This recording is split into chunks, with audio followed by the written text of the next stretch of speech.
Hey guys, tonight we open the drawer of history's most private obsessions. You press your ear to time-worn parchment and hear whispers not meant for modern ears. Musk and ink, yearning and ego, pages that once trembled in a dictator's hand. Tonight we begin with Napoleon Bonaparte, the man who conquered continents but could barely conquer his own emotions. Beneath the brass buttons and battlefield bluster, he was absolutely feral for a woman who didn't always write back. So, before you get comfortable, take a moment to like the video and subscribe, but only if you genuinely enjoy what I do here. And I'd love to know, where are you listening from and what time is it there? Now, dim the lights, maybe turn on a fan for that soft background and let's ease into tonight's journey together. You read your first letter. The paper smells faintly of violets and mildew. Napoleon's handwriting is fast, feverish. His ink blotches are tears or impatience. It's hard to tell. I wake consumed with thoughts of you, he writes to Josephine. It's 1796. He's on campaign in Italy, fresh off a series of victories, and all he can think about is her neck. Specifically, that she's probably letting someone else kiss it. You picture him in his tent, boots off, sprawled on his cot in full pout mode. He's surrounded by maps of Vienna and Milan, but he's obsessively rewriting the same sentence. I am coming home soon. Do not bathe. Yep, Napoleon Bonaparte, Emperor of the French, master of artillery, and yet, when it comes to Josephine, a deeply insecure 20-something with a dirt kink. He sends her love letters like dispatches, passionate, clingy, slightly manic. He begs her not to wash because he wants to inhale her natural scent, days-old sweat and all. Historians still argue whether this was about must-based romantic idealism, or if Napoleon was just Frenching real hard on the body odor front. Now, Josephine, she's not exactly idle back in Paris. While Napoleon is crossing rivers and toppling republics, she's busy entertaining a handsome cavalry officer. Her response letters are sparse, breezy, at times non-existent. Napoleon notices. Oh, he notices. His letters take a turn. He writes daily, sometimes twice. You picture him hunched at a wooden desk, dictating to his aide-de-camp between volleys of cannon fire. I love you madly. You are cruel, unjust, a monster who devours my heart. The mix of affection and melodrama is chef's kiss. One line casually says, death alone can break the link that binds my heart to yours. Another, just a few paragraphs down, adds, unless you've met someone more interesting, in which case I'll die anyway. You sip your imaginary wine. Honestly, it's like reading a live text chain from a man mid-breakdown. It's all so human. Napoleon, this mythic general, reduced to pacing over a woman's silence. You hear the scratch of his pen under candlelight, see the ink-stained cuffs of his military coat, and feel his pulse as he seals the letter with trembling fingers. And Josephine? She eventually responds. Occasionally, mostly with updates about her garden, or vague, how wonderful to hear from you. Brutal, but it doesn't matter. Napoleon's heart is on full display, like a battlefield map rolled open. Even when he becomes emperor, even when he crowns himself, he still signs letters. Your devoted Little Napo. Let that sink in. Little Napo. It's the nickname of a man who rode across frozen alpine passes to win empires. Yet when it came to love, he was waiting by the mailbox, rereading her last sentence, imagining her scent clinging to his uniform. There's one letter, dated December 1795, where he absolutely spirals. He's been away too long. His breath is short with desire, and he begs her to come and inflame his soul. He ends it with a kiss written on paper, not described, a literal drawing of lips, smudged. That's dedication. Or delirium. Quirky detail?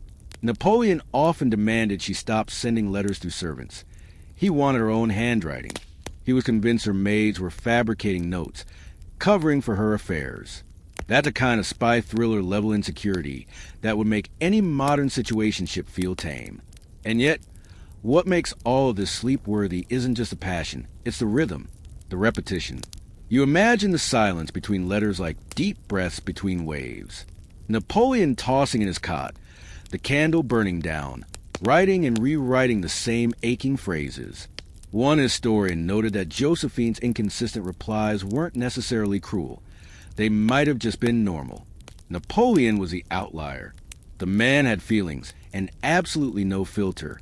Remember, he once tried to seduce a married woman by sending her military updates and, no joke, a pressed lock of his chest hair. Love, but make it dispatch grade bizarre. Even later, after they divorce, politically, not personally, he keeps writing her. He never stops. In exile on Elba, in the cold ache of St. Helena, his heart stays folded into parchment. He writes to her ghost. The man who crowned himself emperor? He spent his final days not dictating strategy, but remembering how she used to sign her name with looping swirls. It's the final irony. The conqueror, undone not by nations, but by silence. A love that burned across continents and years, carried on the wings of letters, sometimes unanswered. The ink hasn't dried on Napoleon's last heart spasm before your fingers brush against another envelope. This one yellowed, thick, and slightly perfumed. You pry it open, and suddenly you're in the presence of Ludwig van Beethoven, who cannot decide whether he loves you or needs to lock himself in a soundproof crypt. Welcome to the saga of the mortal beloved, a woman history still hasn't properly identified, which is both mysterious and extremely on brand for a man who composed with chaos and kiss like thunder. The letter is undated. No address, no name, just 3 parts, raw, gushing, spiraling through emotion like one of his piano sonatas.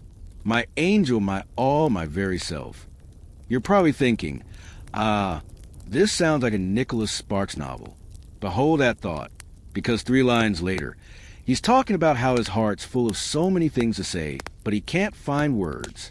And then you flip the page, and he's casually throwing in German metaphors for suffering and eternal bondage. Romantic, right? And weirdly vague.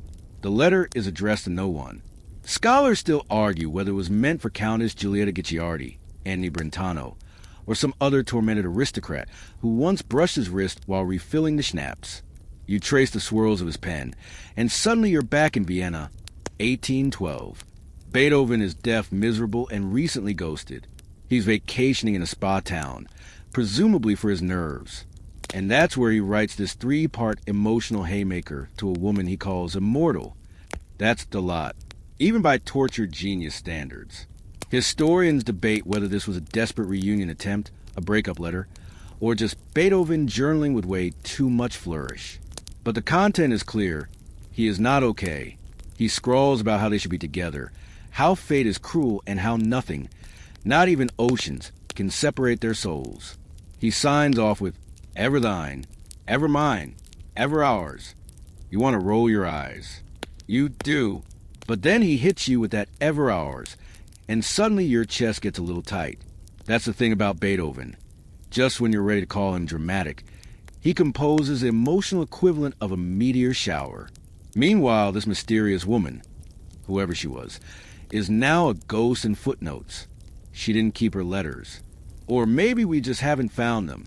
Maybe they're locked in a trunk under someone's Bavarian cottage, still smelling faintly of pine and regret. Beethoven never married. He had wild friendships, bitter enemies, and a thing for noble women he could never properly have. And the immortal beloved? She never replied, at least not in any letter we have. Which makes you wonder, was she even real? Some scholars think the letter wasn't a one person, but a kind of emotional composite. A love Frankenstein made from scraps of failed flings. Still, it reads like a singular obsession. His phrases are too tender, too sharp. He talks about how he weeps when he imagines her pain. He begs her to stay strong and keep the faith that they'll reunite. His heart aches with so much sincerity you can almost hear it between the ink strokes. Oh, and here's the kicker. He rewrites the date 3 times in different ways. Some sections say Monday, July 6. Others say evening, early morning. The man couldn't even timestamp his feelings properly. You picture him pacing barefoot in his room, tossing sheets of failed symphonies on the floor, then collapsing at his desk to pour his entire soul into paper. It's not tidy. It's not even sane. But it's real. One letter scholar called it the most naked confession of love in the Romantic era. Which sounds beautiful until you realize that Beethoven probably mailed this 7-page masterpiece and never heard back. Just crickets. Not even a K. Now here's a fun fringe tidbit. Some people theorize that the mortal beloved was never a lover at all, but a deeply platonic muse. The theory goes, Beethoven was more emotionally explosive than romantically active, so he invented the idea of a perfect love, just to have somewhere to dump all his unspent yearning. Sort of like writing a love letter to the moon and mailing it to your own house. And yet, despite the radio silence, Beethoven kept the letter. He didn't destroy it, even though he famously burned other correspondence. We found it in a secret drawer after his death, along with a few old coins and a lock of hair. It's always a drawer. That's how you know it mattered. How it lived beyond him, even when the music stopped, even when the ears failed. He couldn't part with her, or it, or what she represented. You lean back, letting that wash over you. The quiet desperation of a man trying to immortalize love through ink and melody. A man who composed symphonies that echoed through royal halls, but whispered secrets only to an anonymous flame. Imagine writing 7 pages to someone who might never read them. Or worse, someone who reads it, then places it gently into the fire. Still, he writes, you hear in your mind now, a piano softly pressing into the dark, the echo of that final phrase, ever thine, ever mine, ever ours. And somewhere beyond the reach of time, someone, maybe no one, still hears it. Your hands are still tingling from Beethoven's inked longing when the next letter in the pile practically sizzles under your fingertips. It's a different energy. No tortured sonatas here. This one's flirtier. Gossipy. More scented with scandal. You squint at the looping script and realize whose messy handwriting you got on your lap. Lord Byron. Brace yourself. You probably won't survive this one with your dignity intact. Byron doesn't write love letters so much as stage them like opera, with velvet gloves, eye rolls, and a barely contained smirk. His letter, written in 1812 to Lady Caroline Lamb, reads like a late-night text you send and instantly regret, but with quills, lace, and powdered wigs. You are too wild, too witty, too daring, and far too dangerous to love properly, he says, which sounds like an insult until you realize he means it as the highest compliment. You're now in the aristocratic salons of Regency England, where poetry is currency and everyone pretending to faint from ennui. Byron is rich, brooding, absurdly attractive by 19th century eyeliner-heavy standards, and morally allergic to monogamy. Lady Caroline Lamb, bless her chaos, is equally wild. She famously described Byron as mad, bad, and dangerous to know, which is possibly the most iconic relationship review in all of history. And yes, she wrote that after sleeping with him. This particular letter is one of many where Byron is both inflating her ego and slicing it open. He calls her his Calypso, but accuses her of playing games. He praises her tempestuous spirit, then blames her for driving him to madness. You can practically hear the fans snapping shut in response. Now, here's the kicker. While he was writing these swoony tirades, Byron was also flirting with her cousin, planning a trip to Spain, and working on a long narrative poem about seduction and sword fights. Multitasking, but make it romantic catastrophe. Lady Caroline, for her part, wasn't exactly the model of restraint. She responded to Byron's mixed signals by dressing as a page boy and sneaking into a party he was attending. Not metaphorically, literally, in trousers, carrying a dagger, because nothing says please love me like cosplay and light weaponry. Historians still argue whether their relationship was a scandalous love story or a spiraling mutual obsession. Some say she was the first person to truly shake Byron's ego. Others argue he never really loved her, just adored the drama she brought to the table, like an emotional garnish on his literary steak. One fringe theory? That Byron wrote those letters more for posterity than for her. As in, he knew people might read them one day, so he made sure every sentence was dripping in quotable torment. Very on brand. And the letters are performative. You can tell.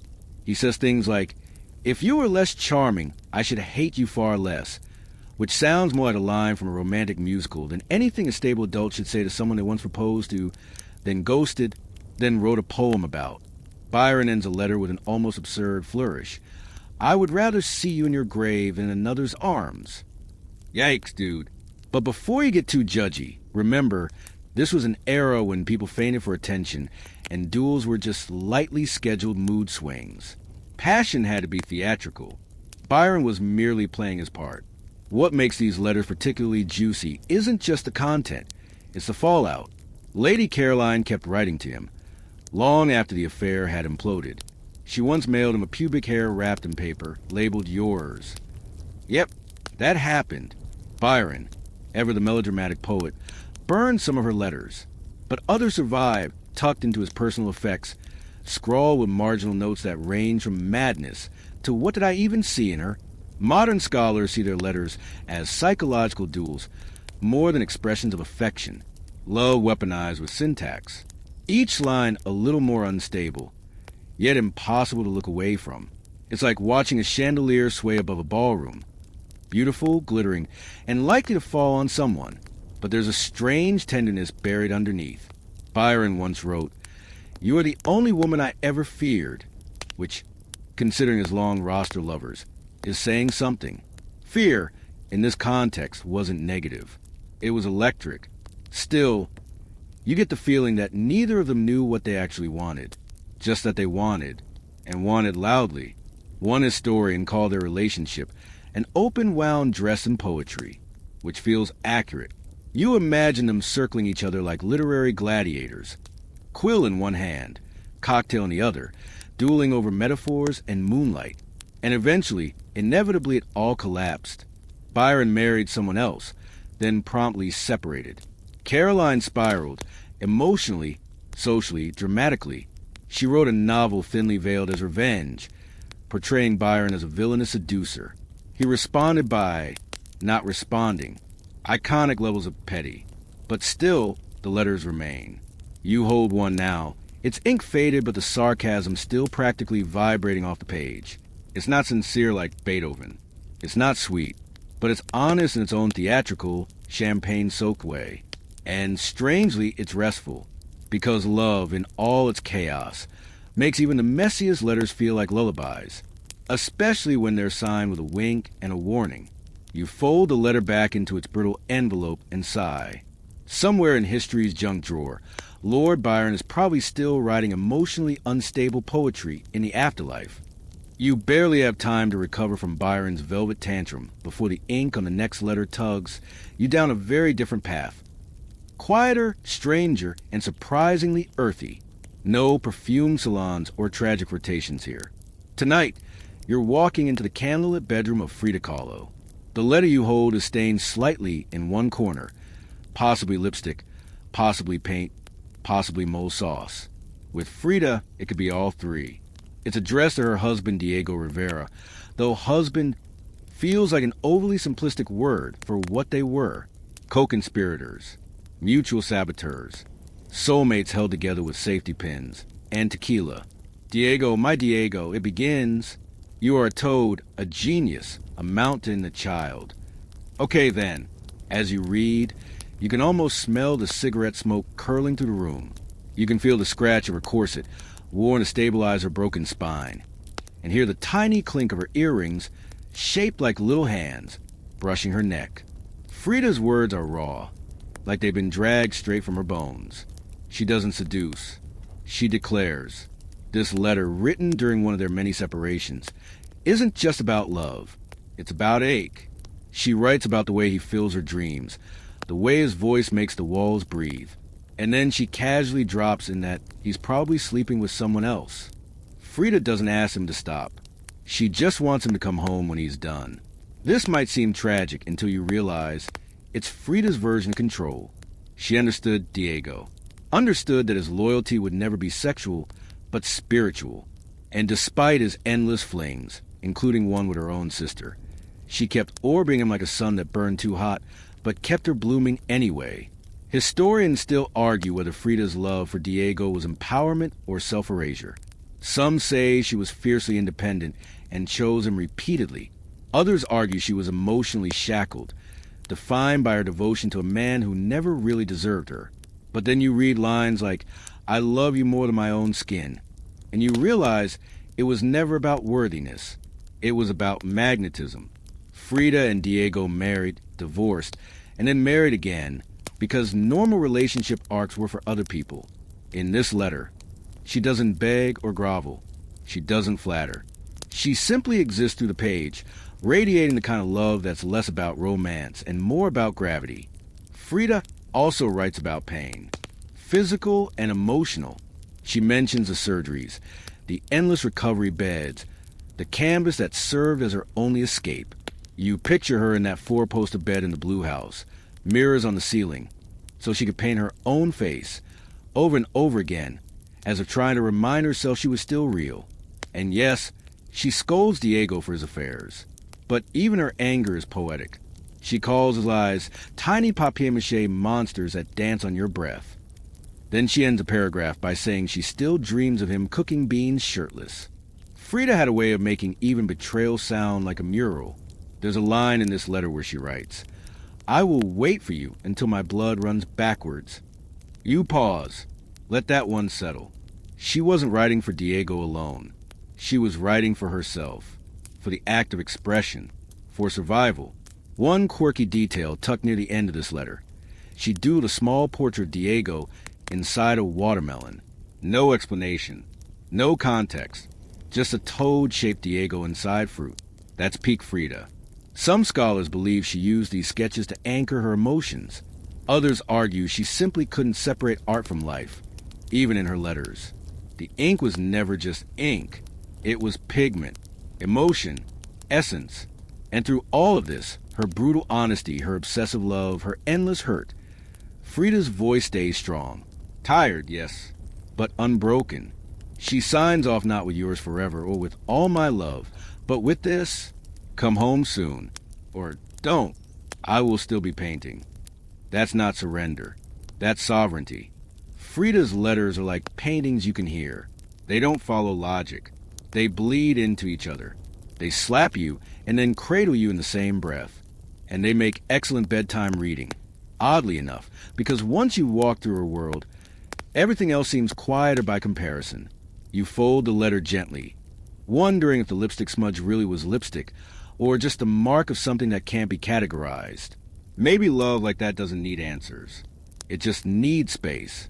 From a firestorm of Frida's passion, you now find yourself in a far colder place, literally and emotionally.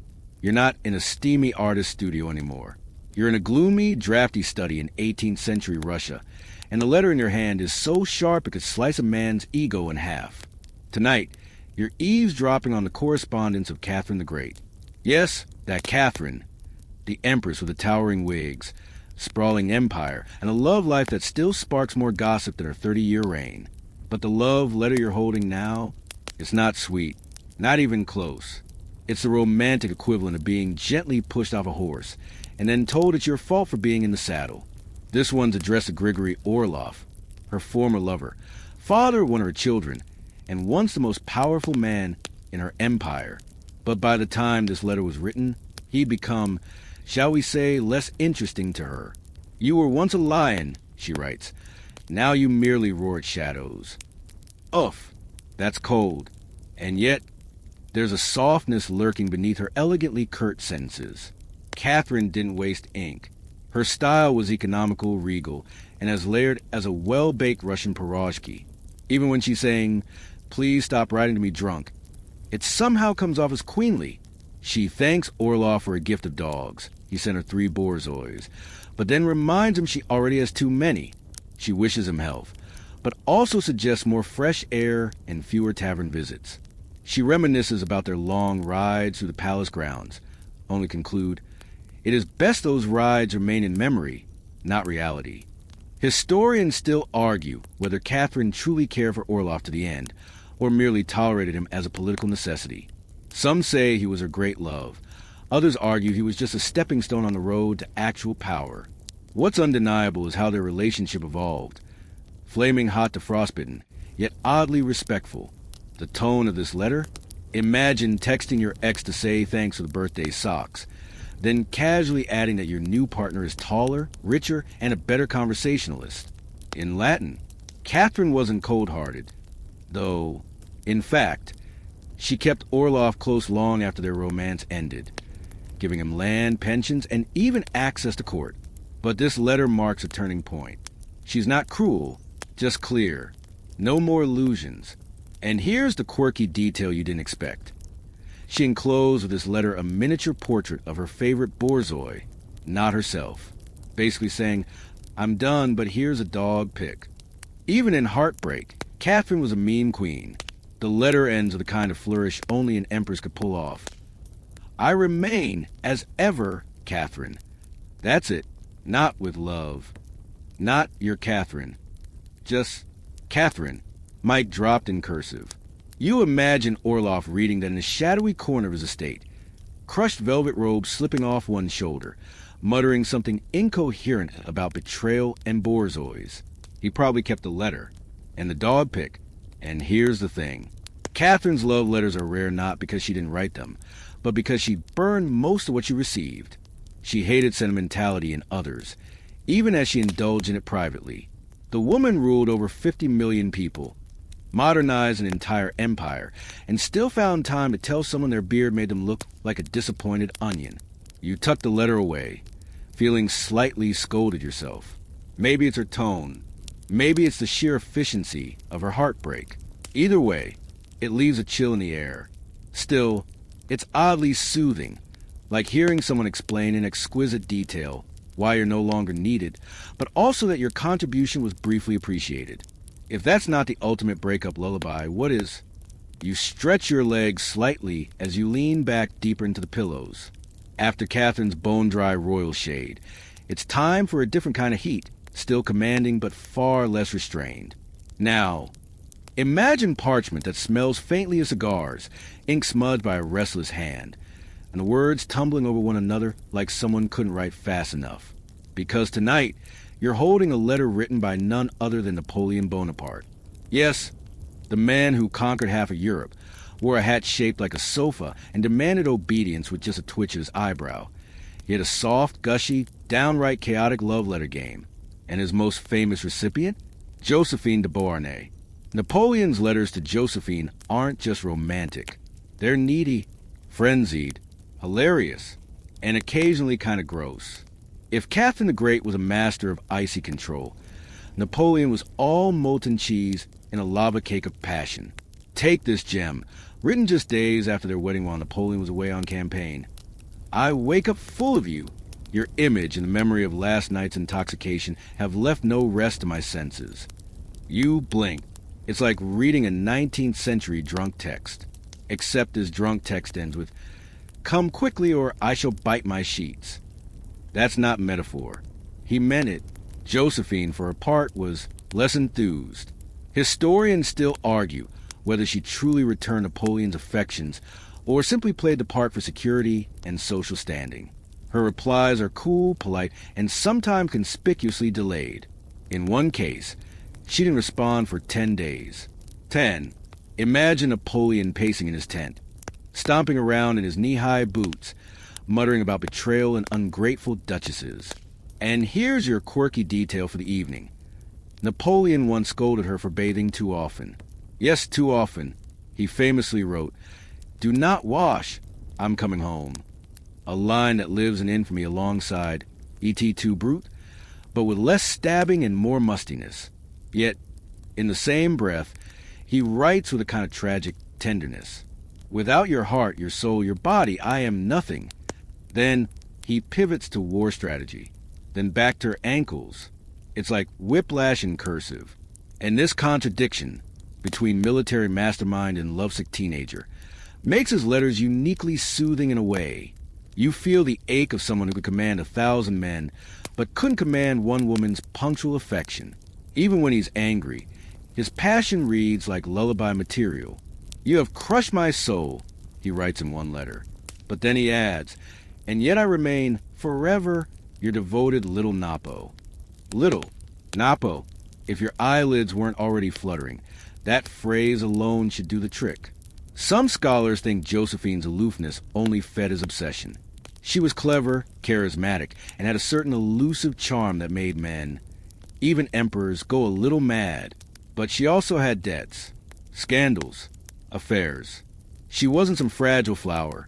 She was a widow with 2 children and a mortgage, emotionally multitasking through empire building. Their marriage, as you may recall from your high school world history class, or maybe just from movie trailers, eventually dissolved. Napoleon divorced Josephine when she couldn't give him an heir, but he insisted she keep the title Empress. He even had her name carved into the coronation crown, as if to say, "You're not my wife anymore, but you're still on the tiara, forever." After her death, he reportedly kept a lock of her hair until his final days on St. Helena. Lonely, defeated, probably writing long dramatic letters to nobody. Or maybe just rereading hers, hunting for hidden meanings. You fold the imaginary letter and set it down on the bedside table of your mind. And maybe you think for a moment about how strange it is, how even the most powerful men in history could become puddles of yearning, especially in ink, especially at night, because love letters, it turns out, are great equalizers. No matter how many territories you've annexed, you're still just someone checking the mailbox with fluttering chest, hoping for a few scribbled lines and maybe the word soon. And if not, well, there's always the sheets to bite. Now that you've let Napoleon's crumpled, perfume-ghosted letters cool in the corners of your imagination, it's time to unroll something a bit more ancient. Older ink, older parchment, and a kind of love that isn't messy with desperation, but ritualistic, poetic, and strangely timeless. Tonight, you slip quietly into the world of the Egyptian elite, where love letters weren't scrawled in haste, but carefully composed, read aloud, and sometimes even carved onto walls. You sit beneath the flickering glow of an oil lamp, just outside the Nile's hush, and in your hand is a clay tablet, or perhaps a papyrus scroll, etched with the aching voice of a young scribe who's fallen hopelessly in love with someone far above his rank. That's the scene. That's your setting. Because ancient Egyptian love letters, they might just be the most underrated entries in the history of passion. Less drama, more moonlit metaphors. Less, "I shall bite my sheets," and more, "My heart flutters like a papyrus boat in a storm." Seriously, one such letter from around 1200 BCE, preserved from the Ramesside period, reads, "I sit not down without thinking of you. I go not down, nor rise up, without remembering you," which is poetic, and also kind of concerning if you ever had to climb stairs. What's striking is how delicate these letters are. Full of longing, yes, but with restraint. No unhinged declarations. No bathtub complaints. Just reverent observations. One poem describes a beloved's voice as more pleasing than beer on a festival day, which is possibly the most Egyptian compliment ever written. But don't be fooled by the calm surface. Some of these letters hide whole whirlpools of emotion. One anonymous author, believed to be a woman, writes, "If you would come to me like the south wind, I would open my arms to you and welcome you with all my limbs." Now that's some high-level ancient flirtation. Swoon with sandals on. And yes, that's our quirky detail tonight. In many Egyptian love letters, the metaphors get very body part specific. Ankles are adored. Lips are likened to pomegranate pulp. And hearts? Hearts wander like cattle in the fields when a beloved passes. Try working that into a Tinder message. Here's where the scholarly debate drifts in like desert sand. Some Egyptologists argue these weren't real letters at all, but lyrical performances, possibly sung at banquets or recited in public gatherings. Others insist they were written in private, exchanged between lovers, and recorded by scribes who were hopeless romantics with excellent penmanship. And who were the senders? Many were unnamed, but fragments suggest some were temple workers, royal assistants, even soldiers stationed far from home. Picture a tired conscript scratching lines into a tablet with a reed stylus, dreaming of a girl who once handed him grapes beside a garden wall. But one of the most striking details from this era, Egyptian women wrote back. Some love poems are written from the female perspective, which is unusually progressive for its time. One anonymous writer whispers, "My heart desires to go walking with you beside the canal, to let my fingers find yours in the dark." Subtle, soft, scandalous, and you can almost hear the reeds rustling beside the water, the sandals crunching on gravel, the hush of a stolen moment between hieroglyphs. It's oddly comforting, isn't it? That 3,000 years ago, someone lay awake on a mat of woven palm fibers, scribbling verses to someone who maybe wouldn't respond until next harvest. Or ever. Even in an age when gods had animal heads and tombs were stuffed with perfume and gold, love still made people ache in the same tender, confusing ways. And you, comfortably curled under your blanket, are now part of that same long tradition, listening in like a breeze passing through time, rustling the parchment, blurring the ink. You tuck that ancient love poem under your pillow and drift a little deeper into the stillness, letting the last line echo faintly in your head. My desire is to be with you, even when I am dust. Just when you thought love letters couldn't get any stranger or more aromatic, we drift forward to the powdered wigs, ink-stained fingertips, and highly scented envelopes of 18th century France. Yes, mon cher, welcome to the velvet-draped absurdity of aristocratic courtship, where a letter wasn't worth opening unless it had been spritzed with something that smelled like crushed lilac and misplaced power. You're now seated in a parlor that's somehow both stuffy and romantic. The air hums with the faint clink of porcelain teacups, the murmur of harpsichords somewhere off-screen, and the overwhelming perfume of someone trying too hard. Across from you, a nobleman in breeches and ruffles is penning what he considers the most daring confession of love since Abelard and Heloise, using ink laced with saffron and, allegedly, a dab of his own tears. Because in Enlightenment France, writing love letters wasn't simply a matter of words. It was an entire performance. The goal? Seduction, wit, subtle flattery.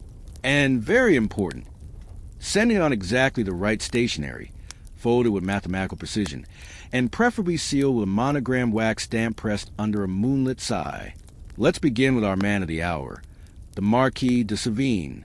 Not exactly the most famous Casanova in history, but a committed lover of process. He reportedly spent hours drafting the perfectly casual line, often writing multiple versions of the same paragraph just to test how playful the sarcasm landed. One letter included the line, "Your absence strikes me like bad theater, predictable, and yet I endure it." See? Zingy. Slightly petty. Deeply French. Of course, no love letter episode will be complete without mentioning the legendary Madame de Pompadour, the not-so-secret favorite of King Louis XV. Her letters were full of delicate turns of phrase, yes, but also strategic vulnerability.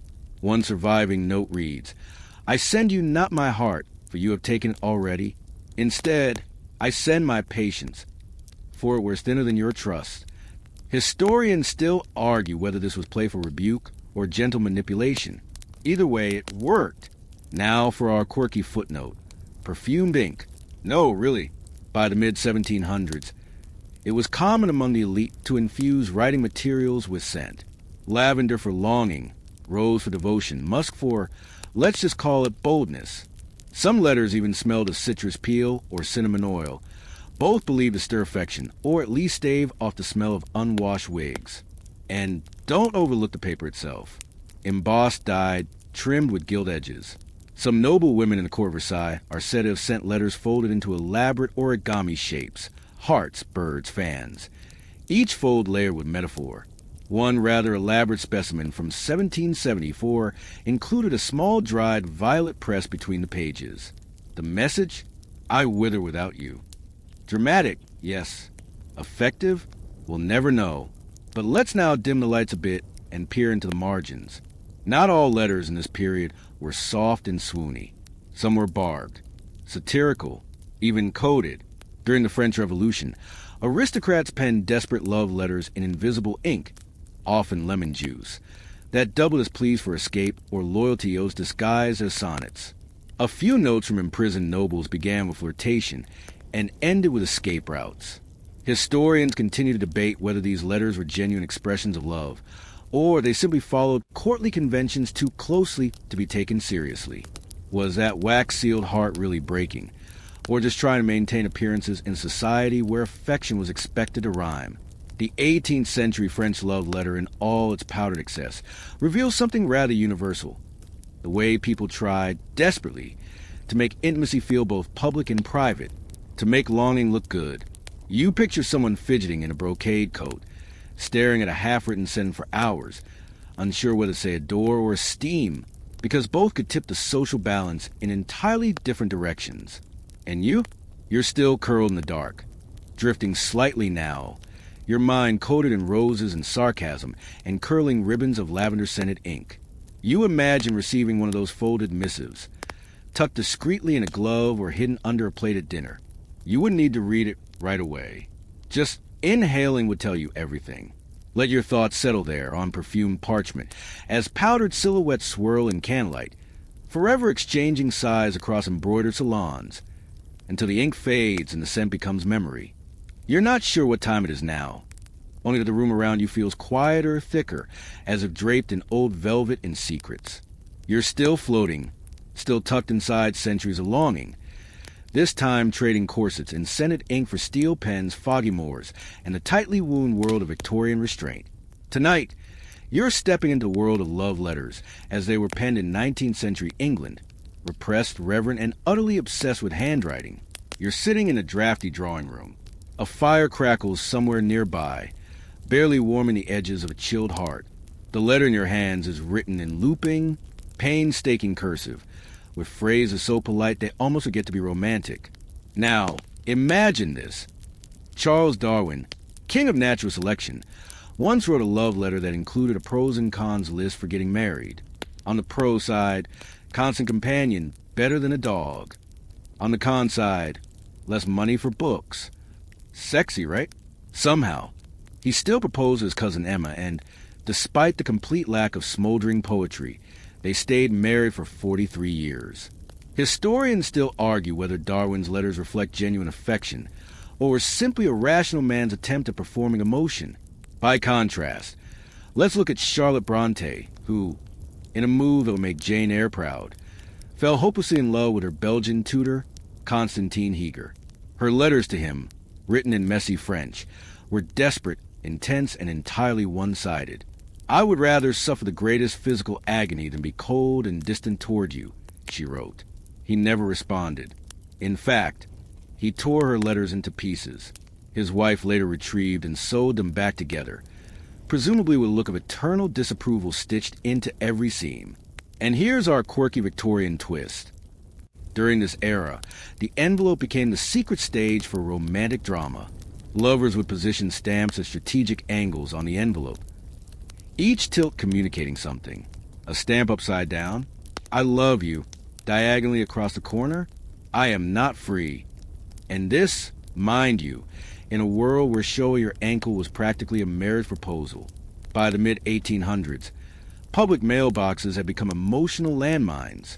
You never knew what might arrive, a poetic declaration or a folded 4-page panic attack filled with metaphors involving roses, stars, and tragic rail journeys. One young woman in Manchester reportedly received a weekly letter from her suitor comparing her to various types of birds, nightingales, doves, even a goose once. That didn't go well. But let's also pause at the border of the respectable and the rebellious. Oscar Wilde's letters to Lord Alfred Douglas, known to most as Bosie, were lavish, theatrical, and full of longing so explicit that they later became court evidence. "You are the divine thing I want," Wilde wrote, "the golden boy of the poem." Their correspondence danced between admiration and anguish, affection and accusation. Wilde would eventually be imprisoned under charges of gross indecency, but not before leaving behind some of the most lyrical and legally dangerous love letters in English literature. Scholars still debate whether Wilde's letters were romantic or performative, confession or coded performance. Of course, it wasn't just authors and aristocrats pouring their hearts onto the page. The average Victorian citizen could be just as poetic, sometimes unintentionally. A recently discovered letter from a chimney sweep to his sweetheart reads, "My love for you burns like the soot in my trousers." And you know what? That's kind of beautiful. Because in the end, what defined Victorian love letters wasn't eloquence. It was restraint. You had to imply everything. Say it without saying it. Layer every sentence with a double meaning, often buried under 18 clauses. And in those layers, between the stamps, beneath the postage wax, tucked into the curves of capital L, Real affection lived. You breathe out slowly. You can feel the ghost of a paperweight on your fingers, the soft drag of a steel nib across thick, cream-colored paper. Your own thoughts grow loopy now, as if they too were penned in slanted cursive. You picture someone, hundreds of years ago, holding a letter they'd waited weeks to receive, heart hammering at every flourish of ink. So many of these lovers never met again. But the word stayed, folded and yellowing in boxes beneath beds, tucked into family Bibles, hidden in coats that would outlast the touch of their hands. The flames in that Victorian hearth crackle low, and the air smells faintly of lavender, coal smoke, and unsent apologies. You're sinking deeper now, further into that warm, paper-scented haze where every whisper is inked and every glance takes 6 pages to describe. The stiff collars and petticoats of the Victorians give way to something earthier, dustier, but no less drenched in longing. You're in 19th century Egypt now, crouched beside a pile of sand-colored papyrus fragments, deciphering the love life of a man named Aurelius. Aurelius was a Roman soldier stationed in Egypt sometime around the 2nd century CE. And unlike the polished love sonnets of poets and aristocrats, Aurelius' letters are, let's just say, they're a little more relatable. One of his surviving notes to his wife reads, "I pray for your health. Please send socks." You blink. Socks? Yes, socks. And perhaps that's what makes this collection of ancient Egyptian love letters so oddly beautiful. They're tender in their practicality. If the mouse eats my tunic again, one husband scrawls, "Tell your mother to send a new one." Love, apparently, meant warm feet and functioning clothes, something you can probably get behind, especially right now, curled up with your own blanket of soft exhaustion. Now, don't be fooled. Just because these letters came from a desert outpost doesn't mean they were dry. Some were brimming with affection. One soldier wrote, "My heart burns to your letters, as if they were the sun." He also asked her not to forget to send wine, which, to be honest, might be the most human thing anyone's ever written. Historians still argue whether these letters were dictated by illiterate soldiers or composed entirely by hired scribes. Either way, emotion leaks through the lines like ink on a humid day. And then there's a famous case of Isidora and Serapion, a couple separated by river miles and possibly a little drama. Isidora's letter, discovered in the sands of Oxyrhynchus, begs Serapion not to leave her behind. "If you care for me," she writes, "come back, or send for me." Her words are frantic and scrawled, more like a voice cracking mid-sentence than a composed declaration of affection. It feels immediate, like she's whispering just behind your shoulder. Let's take a quiet left turn into the underworld for a moment, figuratively, because buried with some of the mummified dead were love letters too. Not just tombstone poetry or ritual scrolls, but intimate messages meant for lovers lost to death. One such note, found folded into the linens of a wrapped body, simply says, "I still smell your skin." That's it. 5 words. Thousands of years old. And somehow it rattles the ribs of your chest. You wonder now if any of your texts cheer you up, messages, your screenshots, your voice notes, would survive long enough to be read by a future archaeologist. Will someone, someday, piece together your affection from iCloud backups and emojis? Will a shrug emoji mystify scholars the way ancient hieroglyphs once did? We're not done with Egypt just yet, because love here wasn't always fragile and scribbled. In the temples of Hathor, the goddess of love, there are carvings of lovers locked in eternal embraces. Some letters were written as prayers. "Oh, Hathor, make him dream of me." Others offered love spells, like burying a strand of someone's hair under the threshold of your door to ensure they couldn't walk away from you. Romantic, and just a little alarming. Of course, not all ancient Egyptian couples were desperate romantics. One letter found in a domestic archive details a man's irritation with his wife's gossiping. "I told you not to speak to Nebet again." It reads, "She has the ears of a crocodile," which is simultaneously an insult and a poetic image worthy of a breakup song. But even in complaints, there's intimacy, the kind of familiarity only long relationships develop. You know what it's like, how a small habit, a repeated phrase, or yes, a missing sock becomes a fabric of your connection. Their love letters weren't performances. They were routines on paper. You settle in now, mind drifting through sand and moonlight, thinking of hands that once trembled as they wrote. Maybe they were sunburnt and sore from digging trenches. Maybe they smelled like wine and papyrus glue. Maybe they thought they were writing to someone they'd never see again. And yet they wrote anyway. You're reclining now, half dreaming, half drifting, as parchment turns to velvet and sandalwood wafts through the night air. We're heading eastward, not just in geography, but in tone. You're about to eavesdrop on a whisper from the Mughal courts of India, where love didn't just live. It performed, embroidered, and perfumed its every movement. Welcome to a place where entire gardens were designed to echo the curves of a lover's handwriting, where a sigh wasn't just dramatic, it was political. You're in the company of emperors and empresses now. And this next letter, it's not written in ink. It's etched with saffron water on rose petals. Your eyes flutter as you lean in to read a note from Emperor Jahangir to his beloved wife, Nur Jahan. The paper is said to have smelled of jasmine, folded so finely that opening it was like unwrapping a secret.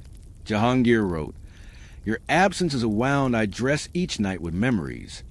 And just like that, your mind floats upward, clinging to that sentence like a trailing veil. Of course, being an emperor's favorite wasn't just a matter of affection. It meant power, prestige, and the ability to issue imperial decrees between love poems. Nur Jahan herself wrote poems in Persian that balanced courtly elegance with aching personal depth. One, preserved in fragments, reads, "What good is a throne if it is not beside yours?"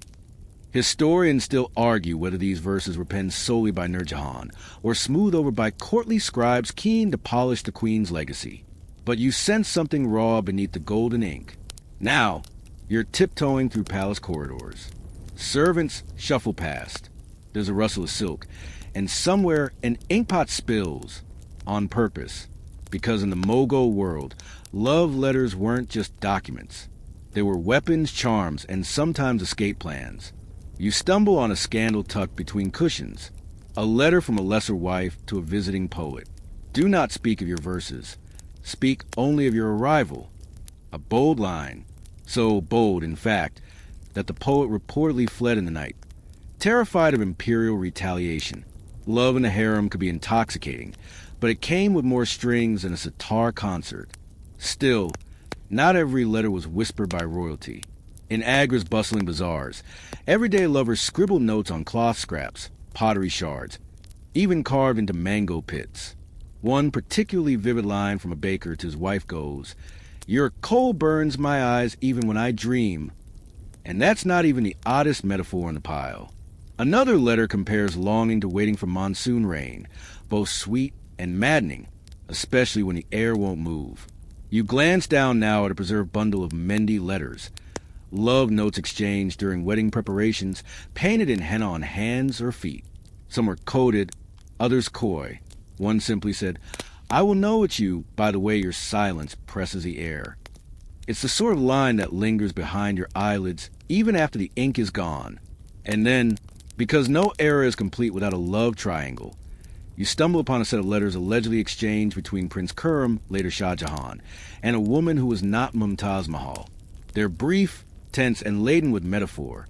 "You gave me a garden," she writes, "but you water another." Scholars still debate whether these are authentic or later romantic fictions cooked up to heighten the legend of the Taj Mahal's tragic devotion. Still, you find yourself wondering, who didn't write for Shah Jahan? The atmosphere shifts again. Now, the scene is a quiet Sufi shrine, somewhere near Lahore. You're listening to lovers read poetry aloud, lines meant for the divine that also, accidentally, fit the curve of a human smile. In these spaces, the boundary between earthly and sacred love blurred until no one could tell the difference. And that's the trick, isn't it? The deeper the yearning, the more the object disappears. You're left only with ache. Somewhere in these letters, be they emperor's dispatches or bizarre scribbles, there's a constant. The attempt to hold someone still with words. As if writing could freeze time. As if sentences could substitute for touch. You feel it now. The slow turn of night outside your window. Maybe someone once wrote to you, awkwardly or elegantly, with grammar all over the place and heart in the margins. Or maybe you were the one who pressed pen to paper, fingers shaking. In that moment, you and a Mughal prince? Not so different. You're somewhere between memory and incense now, curled in the soft folds of silk and script. The air thickens with sandalwood and candle smoke, and your next stop on this wandering parade of peculiar passion notes is a place where letters floated across seas, stitched into sails, smuggled in corsets, or tucked into a freshly waxed mustache. Welcome to the age of duels, powdered wigs, and love as both weapon and wager, the European Enlightenment. You find yourself perched, improbably, on the edge of a rococo settee in an 18th century French salon. The walls are too pink, the chandeliers too sparkly in attention, deliciously perfumed with scandal. Here, letters weren't just about wooing. They were strategic maneuvers in a game of social chess. And oh, the stakes were high. Start with one of the weirdest letters ever penned by Voltaire. Yes, that Voltaire. The famous Enlightenment thinker once wrote to his mistress, Emily du Châtelet, describing in excruciating detail the imagined conversation between her perfume and his cravat. You blink. Yes, that happened. If your scent could argue, he mused, my collar would surrender. Historians still argue whether this was satire, passion, or a weird 1740s version of romantic stand-up. But Emily gave as good as she got. In one of her replies, she politely suggested he apply more mathematics and less desperation to his affections. A lover who cannot count to infinity should not promise it, she teased. That, dear listener, is 18th century ghosting. With calculus, you glide onward, now eavesdropping on another awkward triangle. Jean-Jacques Rousseau, Therese Vasseur in his pen. Rousseau, notoriously awkward in real life, found letters far more comfortable than eye contact. His early love letters are meandering, overly philosophical, and at least one of them includes a paragraph on the nature of socks. You sigh. It's romantic, in a sort of please talk less way. Then there's poor Denis Diderot, who once wrote a 12-page apology to his mistress for getting distracted mid-visit by a painting. Your lips were near, but the canvas pulled me deeper, he lamented. You imagined Therese rolling her eyes in silence, tearing the letter, and using it to polish her shoes. But the Enlightenment wasn't all men scribbling themselves into trouble. Women, especially aristocrats, wielded the letter as both flirtation and rebellion. You find yourself at the vanity table of Madame de Sévigné, a marquise whose letters to her daughter were so detailed, so witty, that they became literary relics. In one memorable passage, she recounts receiving a bouquet of violets in judgment from an admirer who criticized her spelling in a love note. Her response? I would rather misplace a comma than misplace a man. Touché. And just when you think it can't get any stranger, you discover preserved letters between Serena, Catherine the Great, and a younger, less politically savvy lover named Alexander Lanskoy. Catherine, known for her intellect and infamous romantic appetites, once mailed Lanskoy a poem composed entirely in military metaphors. My heart marches to your banner. It began, and things went downhill from there. Scholars still debate whether she wrote it herself or had it ghost-written by a courtier with a twisted sense of humor. Oh! And let's not forget Giacomo Casanova. His letters, while expectedly saucy, often took bizarre turns, like that one where he compared his lover's size to Venetian gondolas adrift in moonlight, but steered by desire. You try not to giggle. His metaphors are like soup, thick, unpredictable, and somehow still charming. As your eyelids flutter, you find a quieter thread, letters from ordinary Enlightenment folk. One baker in Berlin writes to his fiancée, apologizing for burning the crust on her favorite rye loaf. My love, the bread mourned your absence. It's tender, silly, and exactly what you need to hear before sleep carries you further. Even soldiers scribbled absurd affection into the margins of war orders. One young Prussian lieutenant wrote home, if cannonballs cannot stop me, neither shall your father. The girl never replied. Presumably, her father did. There's one particularly strange letter you stumble upon, and signed, folded into a priest's diary. It reads, You are the candle I dare not light, for fear I will confess everything. Was it romantic? Platonic? Religious? Historians still argue whether it was written to a lover, a confidant, or perhaps even to God. That's the Enlightenment for you, where passion and paradox danced in powdered wigs and took tea at noon. The candle sputters now. Shadows stretch longer. You're beginning to understand. In the 18th century, a love letter wasn't just a romantic gesture. It was a coded script, a polite duel, a soft rebellion. Something to be folded, kissed, sometimes burned, but never, ever forgotten. You're floating now, half tucked in velvet and vellum, drifting forward to a time when revolution stirred the soil and hearts beat wildly beneath crumpled uniforms. The 19th century beckons, not with subtle perfume or powdered glances, but with ink-streaked desperation, heavy boots, and long absences punctuated by longing. You arrive first in America, smack in the middle of the Civil War. The air tastes of smoke and iron, and tucked deep in a soldier's coat pocket is a crumpled letter, worn soft by fingers in fear. These are not letters for seduction, but survival. You read, "If I fall, know that I fell dreaming of your hair." Simple, sharp, enough to make you pause. Sullivan Ballew's letter to his wife, Sarah, is now infamous. Part confession, part goodbye. He wrote of duty, of ghosts, and a love so deep it would permeate eternity. Historians still argue whether he ever mailed the original, or whether Sarah received a copy after he died at Bull Run. Either way, it reads like poetry with a deadline. You tiptoe next into Victorian England, where things get, well, more repressed and more intense. You peek inside the meticulously folded pages between Elizabeth Barrett and Robert Browning, one of literature's most storied courtships. Her father forbade her to marry, so naturally she eloped with her dog and her letters. You imagine her stuffing a final note in her dressing gown, whispering, "See you in Florence, Papa," before fleeing down the stairs. One of Browning's lines hums against your temple. "I love your verses with all my heart, dear Miss Barrett," but it's a reply that lingers. "I thank you, but I do not agree with your politics." Ah, romance. Not all letters were quite so literary.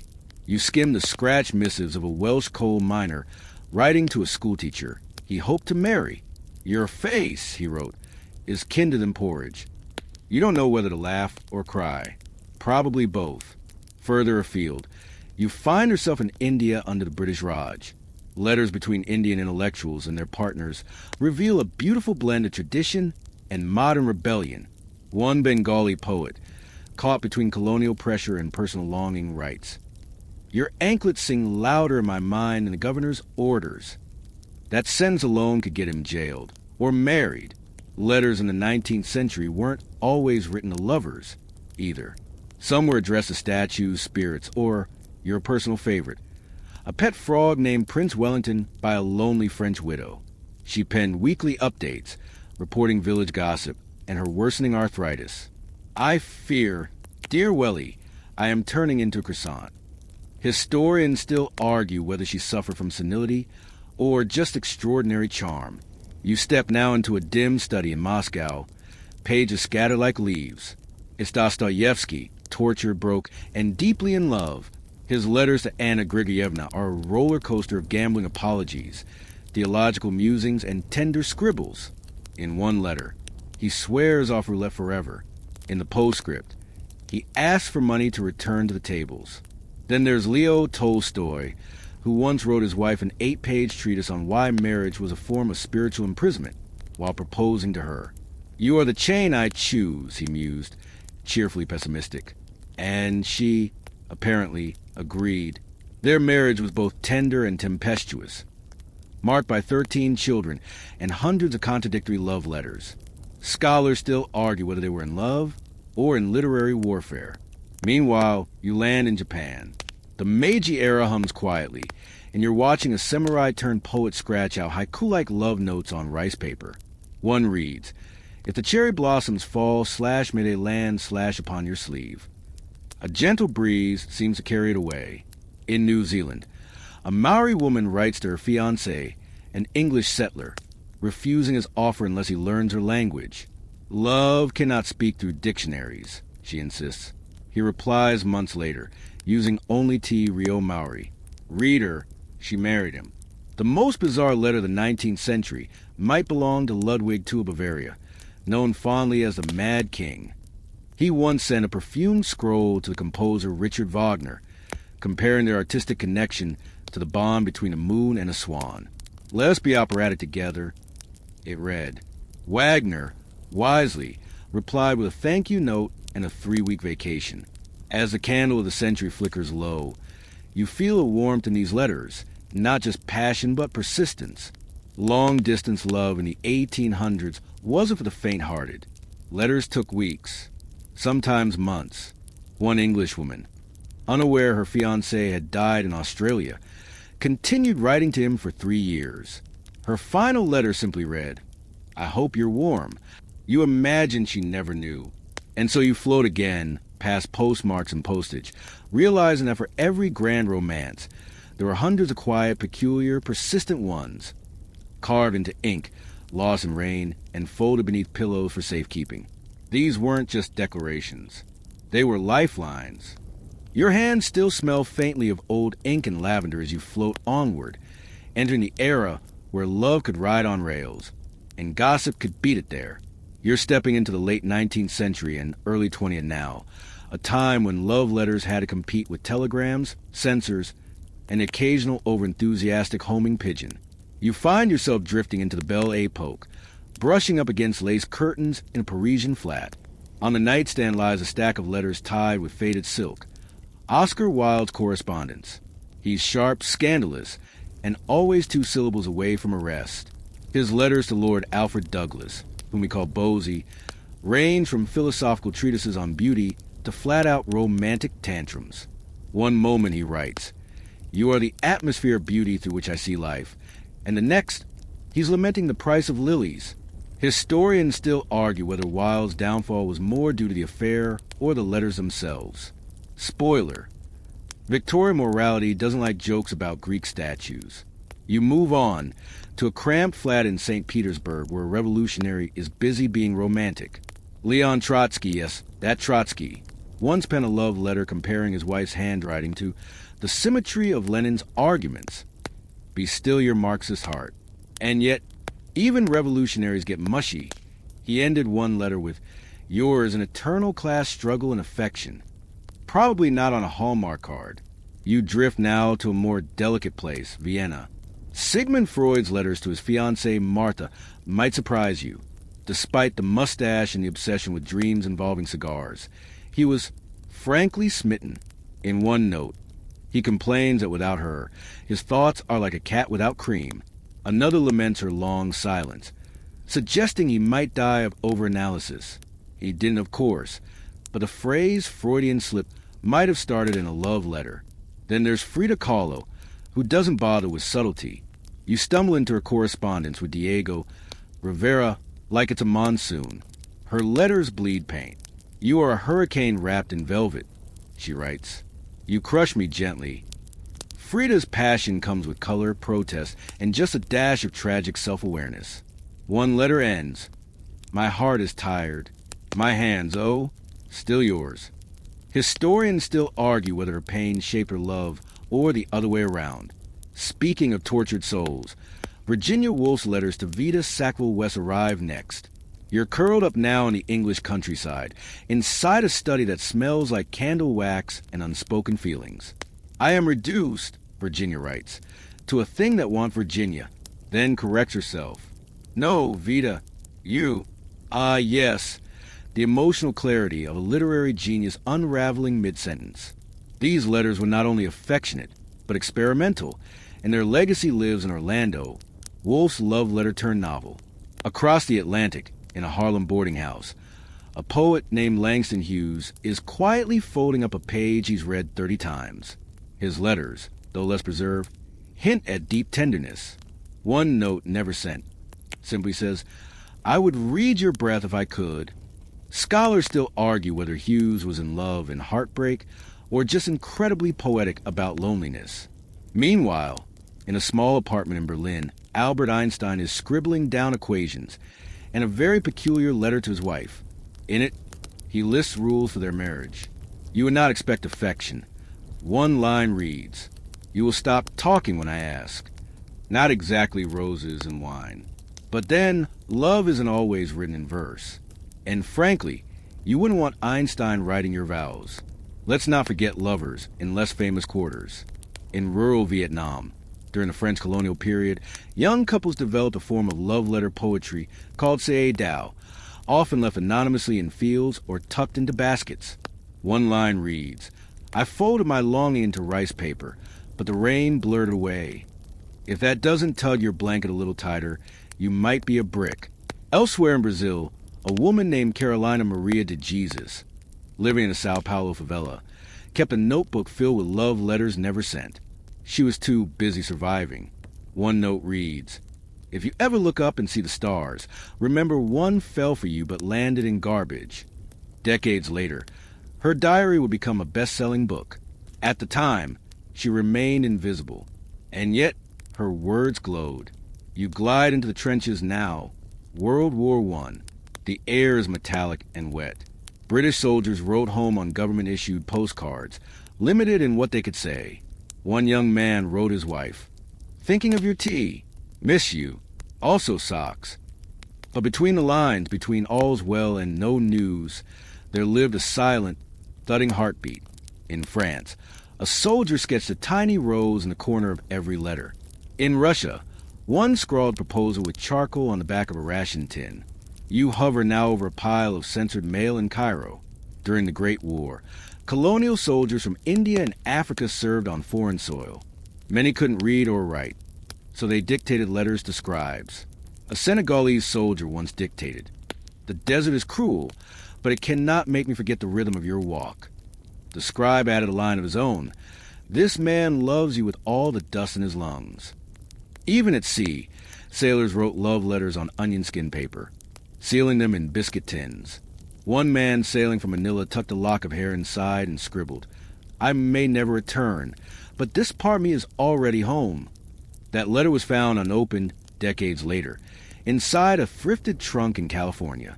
And then, quietly, there are the letters never meant to be romantic, but somehow are, like a note written by a Japanese nurse to her fellow caregiver in 1912.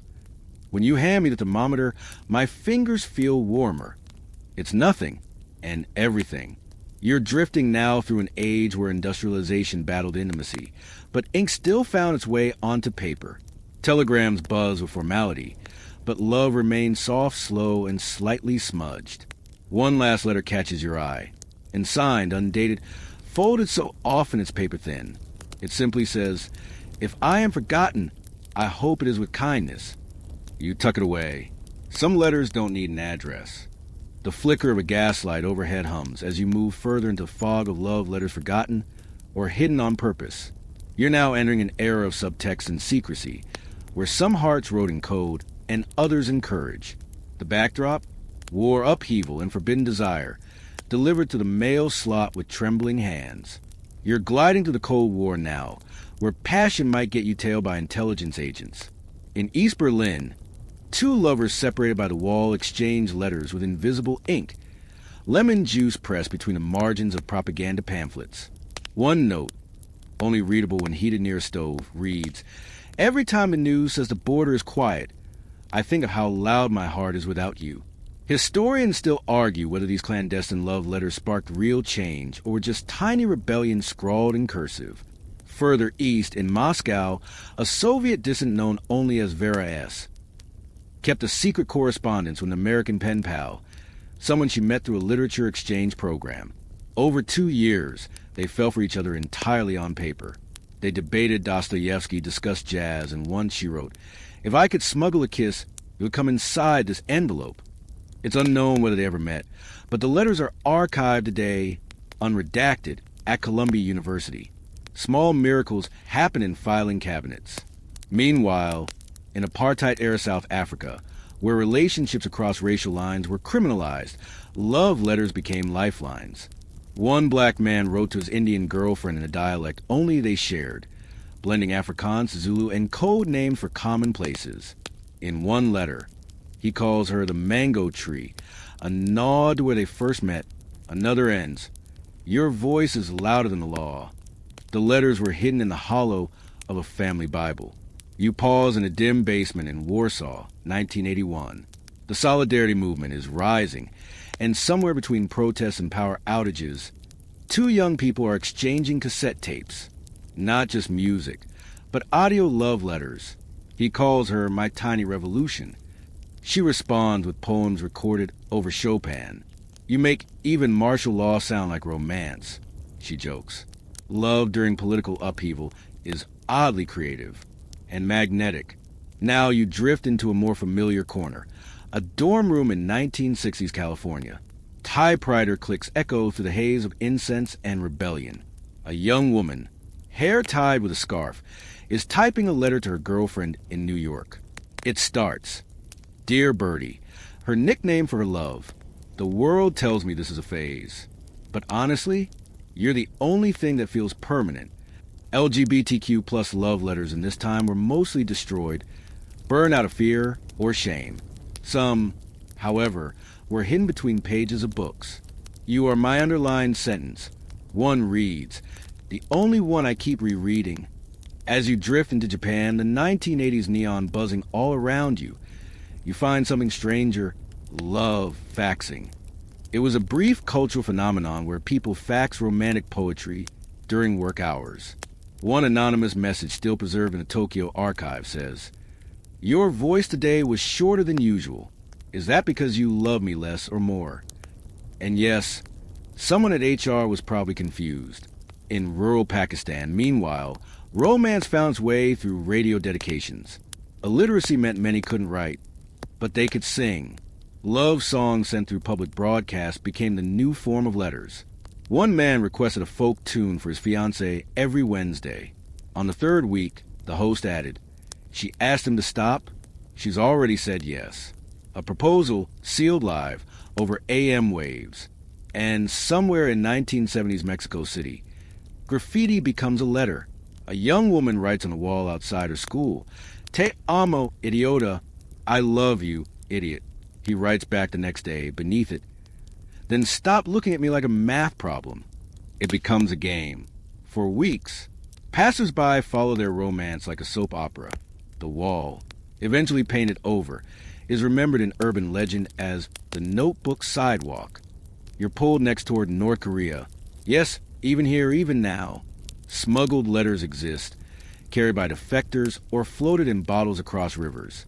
One such letter, from a man in the north to his fiancée in the south, includes a pressed flower from the Tumun River and a line. Every river separates two hearts until one of them swims. Scholars still argue whether this letter made it, or if it's a symbolic forgery. But either way, it's beautiful. Even prisons have hosted some of the strangest declarations of affection. In the U.S., love letters between inmates and outsiders sometimes get published in prison newsletters. One inmate once wrote, You were the only one who replied. That counts more than the sun here. Another, during the 1990s, offered a poem in exchange for a pen pal. If you can't love me, at least remind me I exist. The letter got 42 replies. In Cuba, paper was so rare that lovers used sugar sacks to write their affections. A woman wrote, Your mouth is as sweet as this ink is bitter. Use a molasses as a substitute. And yes, roaches sometimes ate these letters before they could be delivered. Love, like roaches, is persistent. You shift gently toward India again, specifically during the emergency period of the mid-1970s. Lovers whose letters were being read by the state developed an intricate code of rice grains glued to the inside of envelopes. Odd positions for yes, no, danger, or meet me where the trees lean. Few deciphered it. Most thought the grains were bad luck charms. In a village in Italy, older widows began writing anonymous, blessing letters to younger couples, wishing them passion, patience, and pasta. One such letter, dated 1984, ends with, Don't forget, a good meal solves half an argument. The other half? Just admit you're wrong. Back in the U.S., the rise of email briefly killed the art of letter writing, but not entirely. In the early 2000s, slow email became a movement.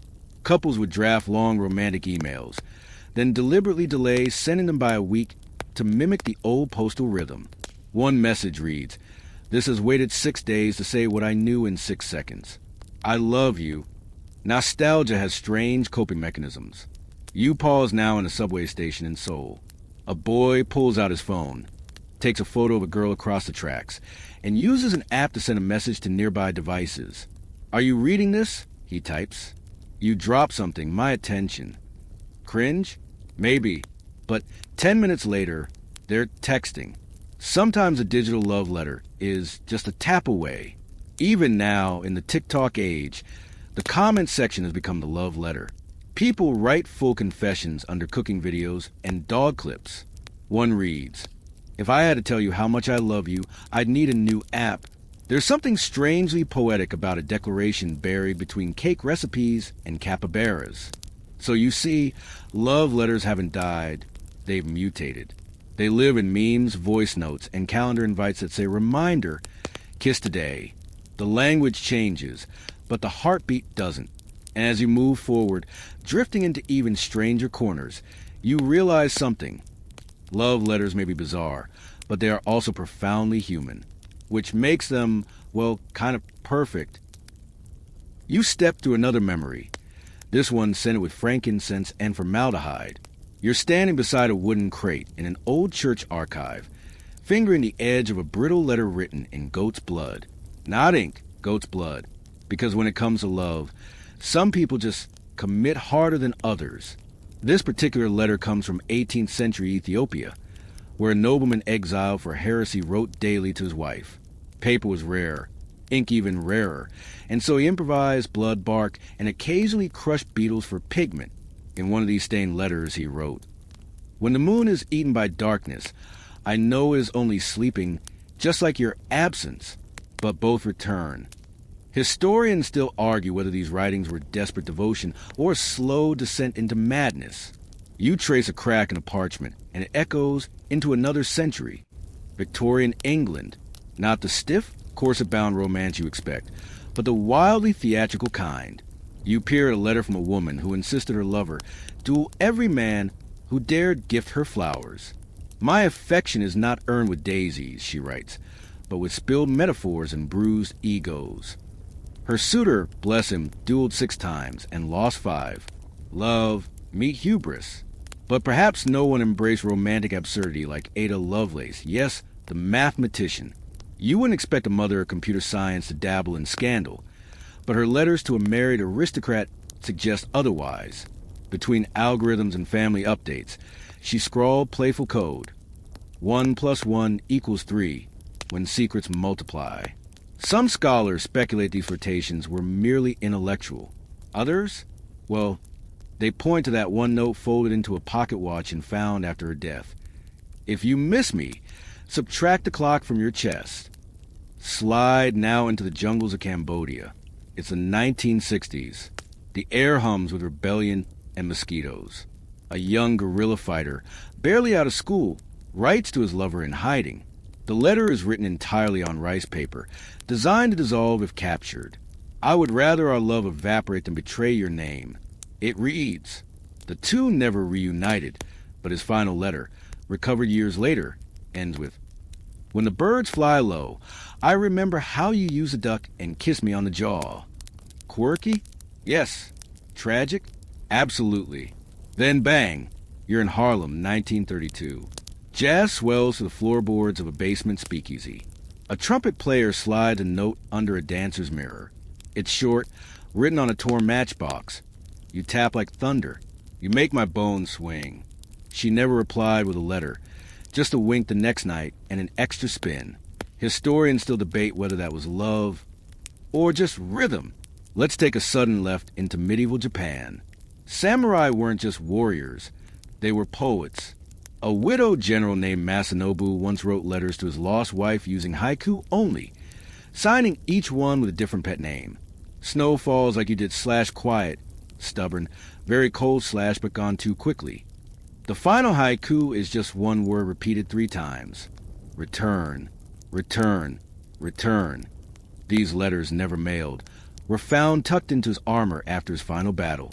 Today, they sit in a museum drawer, wrapped in silk and longing. You move now through Paris, Belle Époque Paris, to be exact. An eccentric painter named Jean used to send her lover 1 canvas a week, each painted with a different version of their kiss. Some were surreal, a mouth melting into a violin. Some were abstract, a swirl of red and blue. On the back of one painting, she scribbled, "When we kiss, my left eye always flutters. Paint that next." Whether the lover replied is unknown, but years later, one of the paintings appeared in a cafe, signed by two people. Collaborative passion, it seems, is frame-worthy. Turn the page and find yourself in the dust of the American Dust Bowl, 1935. A farmer writes to his wife, who moved to the city for work. He uses seeds instead of ink, literally gluing tiny corn and wheat grains onto the paper to spell out words. The land is dry, but I still plant you in my thoughts. It was impractical, sure, but deeply symbolic. She replied weeks later with a letter pressed in rose petals. Love grows even in parched soil. In Norway, an ice fisherman wrote romantic dispatches etched into frozen slabs of lake ice, carved with a chisel, carried carefully, and presented before they melted. One letter, more performance than prose, was read as it slowly liquefied on the floor. My words vanished like your footprints in the snow, he said. Naturally, she married someone else, but she kept the chisel. You're pulled next to Ottoman-era Istanbul. Here, lovers embroidered messages into handkerchiefs instead of writing them. One such relic reveals, "Fold me 3 times and you'll find my answer." The reply, stitched on a matching cloth, reads, I folded, I smiled, I swooned. Embroidery might have just been practical, or, as some scholars argue, the ultimate stealth flirtation in a surveillance-heavy harem world. Back in modern times, a Canadian artist mailed a breakup letter in the form of a 2,000-piece jigsaw puzzle. Each piece revealed a phrase, starting sweet, ending with, "It's not you, it's geography and emotional distance." The ex reportedly assembled 97% of it before mailing it back with the missing piece replaced by a Cheerio. Some responses don't need words. In Indonesia, lovers once used fruit as courier, not metaphorically. Actual oranges and coconuts, carved with messages and thrown down streams at linked villages. The fish carry our secrets, one letter read, carved in clumsy Indonesian onto a mango seed. If they choke on it, it's fate. And in Brazil, during a temporary ban on direct mail during military unrest, women took to writing letters on their bodies, in henna, in lipstick, even with ballpoint pens, and sending photos of their arms or thighs with readable zones. One cheeky message read, "This love is written in skin, not sin." You now settle briefly in 18th century Ireland, with a blind harpist Tullow Carolyn compose an entire symphony as a love letter to a woman who couldn't read. She heard her name in the flutes, he reportedly said, and her laugh in the violins. The woman later wrote her own reply. For simple lines still preserved, "If love had hands, it would play like that." Then you're in the trenches of World War I again, where a soldier carved a love letter into a bar of chocolate, wrapped it in wax paper, and mailed it home. "This melts slower than I do without you." The chocolate was never eaten, just kept, fossilized in time, as a sweet reminder of absurd affection. Finally, just before this section closes, you find something that stops your breath for a moment. A modern teenager from Cairo, in 2020, wrote a love letter in Google Maps. He renamed streets, saved pins with messages like, "Where I fell for you," or "We argued here but kissed after." She found it while scrolling. "This is my map," she texted. "Don't ever delete it." As of today, it's still live. So here you are, standing among poems written on walls, melodies folded into skin, and declarations built from rice, seeds, and code. All bizarre, all tender, all human, and each one proof that love refuses to be ordinary. You drift forward now, lulled by the warm rustle of centuries past, only to find yourself staring at something that doesn't belong, a dirty, folded napkin in a display case at Midwestern Museum. At first glance, it looks like someone forgot their sandwich wrapper. But no, it's a love letter, scrawled during a 1983 divorce hearing, right there on a diner napkin. It reads, "I still remember your laugh in the rain." The lawyers don't. A short line, but it hits with the weight of a decade. That napkin, found years later in the ex-wife's wallet, worn soft and creased like a prayer. Historians, predictably, still argue whether it meant reconciliation or closure dipped in ketchup. You glance up, and you're suddenly in ancient Mesopotamia. The world's oldest known love poem isn't what you'd expect. It's a Sumerian tablet over 4,000 years old, titled, brace yourself, Bridegroom, Dear to My Heart. Etched in cuneiform, the clay whispers sultry metaphors about honey, lions, and how the lover's walk is sweeter than beer. And yes, scholars still squabble whether it was genuine courtship or state-sponsored fertility propaganda. Love, sometimes romantic, sometimes just agricultural marketing. Slide now into a Roman villa, where a soldier named Gaius sends a wooden postcard home. It's stiff, literally, and charmingly awkward. I miss your bread, and how your nose crinkles when you burn it. The letter was found in a soldier's pack near Hadrian's Wall, suggesting he never sent it. Or maybe he did, but kept a copy. People used to do that. Paper wasn't cheap, and neither were regrets. Then we're off to Tsarist Russia, where a countess famously inked love letters with her own hair. Not dipped in ink, no. Actual strands braided into tiny floral shapes and glued to parchment. Each flower represented a mood. Roses for passion, poppies for sorrow. Scholars still debate whether this was romantic or deeply creepy, which feels fair. The recipient reportedly replied with perfume-soaked linens, one for each emotion. It's like Victorian emoji, but smellier. Now hop over to Ghana in the 1940s. A teacher writes his lover weekly letters using chalk and slate. Not out of nostalgia, but necessity. Paper's too expensive. So he'd draft love notes on a blackboard, copy them down when he found paper, then erase and start again. One student recalled sneaking into class and seeing, "Your smile confuses my compass, chalk between geometry problems." Love among protractors. Now that's advanced placement emotion. You pass through a cloud of incense and find yourself in Persia. Here, poets like Rumi and Hafez weren't just writing to the divine. They wrote to real people, too, hidden between metaphors. One-letter poem, and signed but dated, reads, "Your silence enters the room louder than your voice. I crave its echo." Some believe it was meant for a Sufi disciple. Others think it was code for forbidden love, layered under spiritual devotion, like a baklava of heartbreak. Historians still argue whether this dual-language approach was artistic flourish or just excellent plausible deniability. Next, you're peering into a drawer in New York, circa 1965. A man with schizophrenia sends himself daily love letters from an imagined wife named Francesca. In the letters, she praises his paintings, tells him how proud she is of his progress, and always signs off the same way. "Your Francesca, don't forget to feed the fish." Later, therapists discovered that his productivity spiked every time he received one. He even started mailing them to himself to get the stamp of approval. Sometimes love saves you, even if it's make-believe. Jump into an alley in Florence.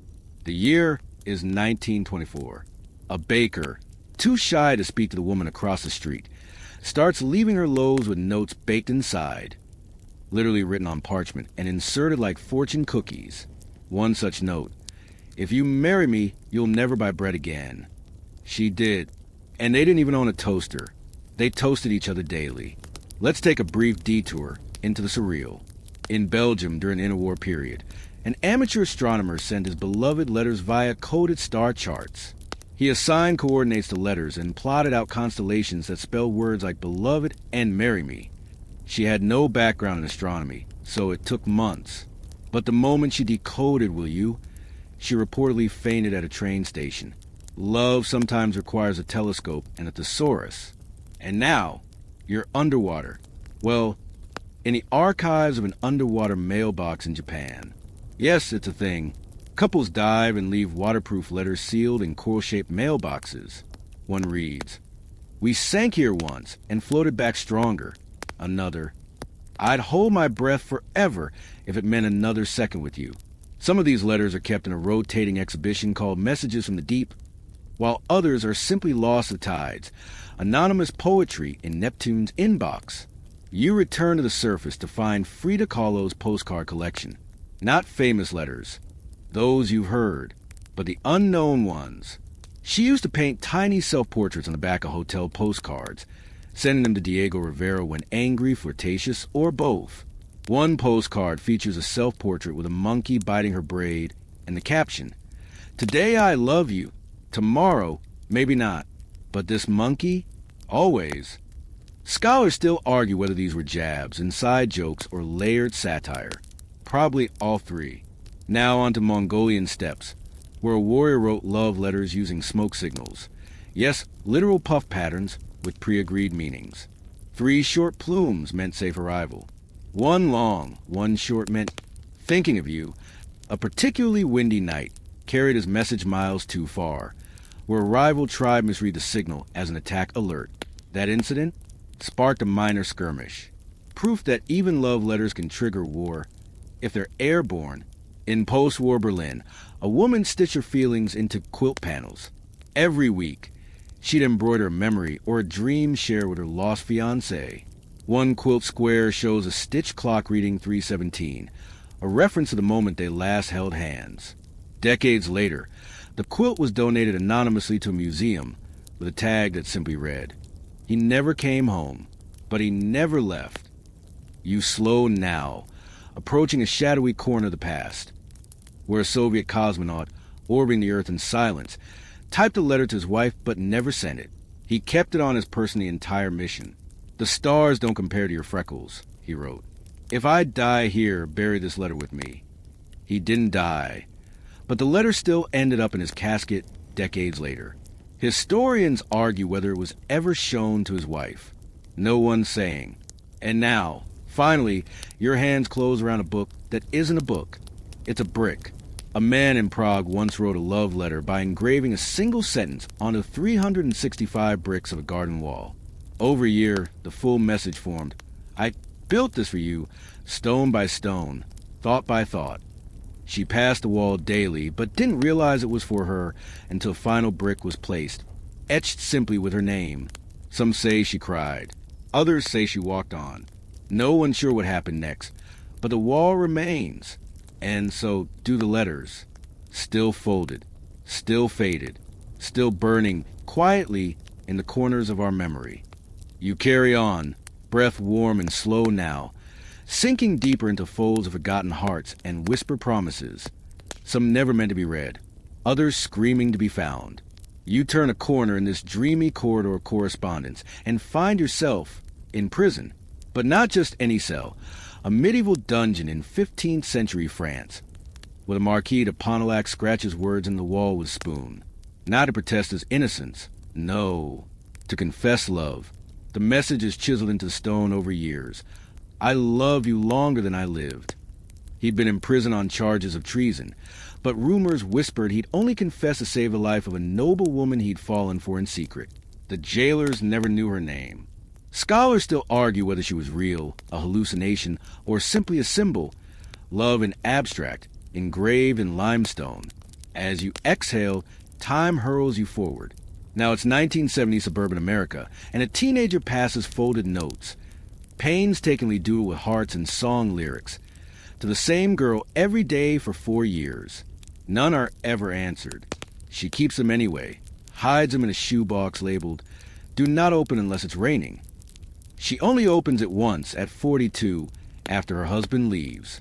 No one knows what she does next, but she sends a single note back to the now middle-aged man. "It's raining." Not all letters are words. Travel now to Qing Dynasty China, where lovers weren't allowed to exchange messages openly. Enter the letter shoes, delicate slippers embroidered on the inside sole with stitched confessions. A woman would remove her shoe, pretend to fix the strap, and the hidden message would be seen only by the right eyes. One pair reads, "My feet ache walking away from you." Another, "If I disappear, follow the sound of silk." Historians debate whether these were personal tokens or common practice among clever courtesans. Either way, you're now side-eyeing your own slippers. Next stop, the American Civil War. A Union soldier writes to his wife in invisible ink, lemon juice and patience. His words were standard at first. "I miss you. Tell the boys I'm proud." But one letter, decoded in 2011 using ultraviolet light, revealed a secret line. "If I fall, name our daughter Mercy." He didn't survive the next battle. His wife, already pregnant, did exactly as he asked. You smile faintly, wondering how many other names were born in ink no one could see. You float east again, this time to Edo period Japan. Samurai weren't known for their softness, but one scroll from a master swordsman to his betrothed includes a haiku that translates loosely as, "Your scent on my robe, stronger than cherry blossoms, still longs to be soft." The scroll was tucked into a bamboo sword sheath, discovered by a museum archivist centuries later. Some believe it was a marriage proposal. Others think it was written posthumously, a gesture from beyond. Either way, it shows even warriors weren't immune to poetry and probably smelled like cherry blossoms half the time. Flash to 1998, where a diver in Lake Geneva finds a glass bottle sealed with wax, floating just beneath the surface. Inside is a note. To whoever reads this, take this message somewhere warmer than I am. It's unsigned, undated, and slightly water-stained. But tucked beside it, a pressed blue flower and a Swiss train ticket from 1962. Some say it's a joke. Others think it's a quiet suicide note. Historians can't decide. But the ticket? It had never been used. You wonder the author was waiting for a ride-out or writing their own kind of itinerary. Now you're in Kenya, where a tribal chief once had letters carved into wood, smeared with ochre, and carried by runners across hundreds of miles. These talking sticks weren't written with traditional alphabets, but symbols and shapes carved with precision. One such message has since been translated to mean, "Your shadow still sleeps next to me." And yes, that same stick is now in a museum labeled Unknown Author. Because sometimes love is anonymous. Sometimes it's just heavy wood and good running shoes. Zip to Renaissance Venice. A woman famed for her opera voice mails her lover musical notes. Literally. She sends him entire arias, rewritten in different keys to hide secret messages. Musicologists recently decoded one passage to read. "You kissed me between breaths, and I never exhaled again." The aria was never performed. The letter never answered. Yet somewhere, the sheet music still waits in a drawer, humming softly to itself. Pause. You're now in 1991 Yugoslavia. War breaks everything, but not handwriting. A man under siege in Sarajevo writes one letter per day to his fiancée, trapped in another district. When mail stops, he begins tying them to pigeons. Yes, actual pigeons trained by his uncle. Some make it, some don't. One bird is captured and released weeks later, empty but wearing a ribbon. A ribbon only his fiancée could have tied. The next letter says, "I'll wait, ribbon or not." Historians still argue whether they reunited, but that pigeon, preserved in a glass case in a small museum, honored like a war hero. You float into the 21st century now, where love letters go digital. But buried deep in a lost email archive is one particularly strange gem, a message sent every day at 11:11 p.m. to the same address. The subject line always reads, "You missed it again." The message body? But I didn't. No one knows who wrote them. The inbox was inactive, but the messages continued for 6 years. Only when the domain expired did the love stop, or maybe just reroute. Now onto a desert cave in Jordan, where archaeologists uncover scrolls hidden beneath painted rocks. One scroll is wrapped around a bone comb, inscribed in ancient Aramaic. "Your hair tangled my future." They're unsure if it's a poem, a lament, or a joke, but it's undeniably tender. 1,000 years later, and someone still whispers aloud under museum lighting, turning the comb like it might hum a response. Almost done now. You drift into a dusty bookstore in Buenos Aires. A man writes a love letter inside every book he ever buys, then donates them anonymously. Some are just a line, others full confessions. One found in Anna Karenina says, "I couldn't stop you from jumping, but I can leave you words that fall softer." People begin hunting these books like treasure. No one knows the author. Some suspect it's a collective project. Others believe it's just one old man with too much heart and not enough shelf space. And finally, in a satellite photo of Earth, yes, zoomed in enough, a giant field in South America is revealed to be tilled into script. The crops spell out, "Tell her I forgive her." It's visible only during harvest season, and only from above. The farmer responsible passed away before the satellite caught it. No one knows who she was, or what she did, But for a few weeks every year, forgiveness blooms in corn and dust. And you're still here, listening to letters no one meant for you. And somehow, they still feel like they were. You stay right there, nestled in the warm hush of history, where heartbreak scribbles itself into margins and forgiveness folds into envelopes. Tonight, you're not reading letters. You're the letter, floating across time, carried by ink and accident. You open your eyes in a dimly lit study, and the year is 1834. Emily Dickinson's older brother Austin is writing a note not to his wife, but to her friend, Mabel Loomis Todd, a woman who would eventually edit Emily's poetry. And yes, it's as scandalous as it sounds. The letter reads, "Your voice is the bell I didn't know was missing from my morning." Historians still argue whether this affair was born of passion or intellectual hunger, but one thing's certain. The letters continued long after the affair cooled. Some scholars believe Mabel kept writing to him, even after he died, burying the letters in the hollow of a tree in their shared garden. It's a theory, or maybe just another love story composted into legend. You blink again, Paris, 1925. Ernest Hemingway types a furious note to a woman he hasn't even slept with. It reads more like a challenge than a love letter. You ruin a room by entering it, and yet I need the ruin. He never sends it. It's found wedged between pages of his notes on bullfighting. Romantic? Maybe. Deranged? Possibly. But undeniably Hemingway. And if that isn't love, frustrated, hungry, and half-drunk on his own poetry, what is? Slide eastward. In Delhi, 1962, an aging mathematician pens a letter to his late wife every morning before breakfast. Short notes, each starting with, "I dreamed of you again." One simply says, "You were wearing yellow. I never knew you liked yellow." He stores them in tea tins. After he passes, the tins are auctioned off as scrap, but a collector opens one. Then another. The notes span 15 years. Historians can't agree if the wife had died or just left. The tone is too tender, too gentle for bitterness, but not quite grief either. Just devotion, quiet and worn like slippers. Now Victorian England. Ever heard of mourning stationery? Thick black borders used to announce a death. But one woman flips the tradition. After her fiancé dies of tuberculosis, she sends letters to him on mourning stationery every week. No address, no stamp, just dropped into the river near where he proposed. Each letter ends the same way. "I'll meet you at the bench."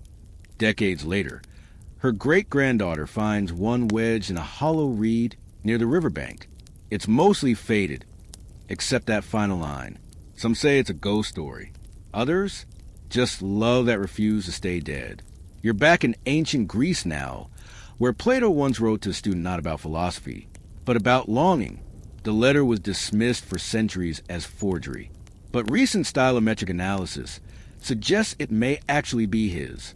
It ends with, "Even in the cave, I saw your shadow first." Scholars argue whether he meant it romantically or spiritually, but a line resurfaces in a dozen anonymous poems across generations. The Greeks had a word, agape, for a kind of love that blends the holy and the human. You feel it now, humming low in your ribs. Leap forward, 1943, inside a Red Cross mailroom. Soldiers are allowed to send short-coded messages to their families. One man writes, "Tell her the bird still visits the window." It's an odd phrase, one that censors almost redact. But they don't. Later, the wife explains he meant the blue jay that always perched outside their bedroom, just as they woke. She'd taken it as a sign, a reminder he never returned.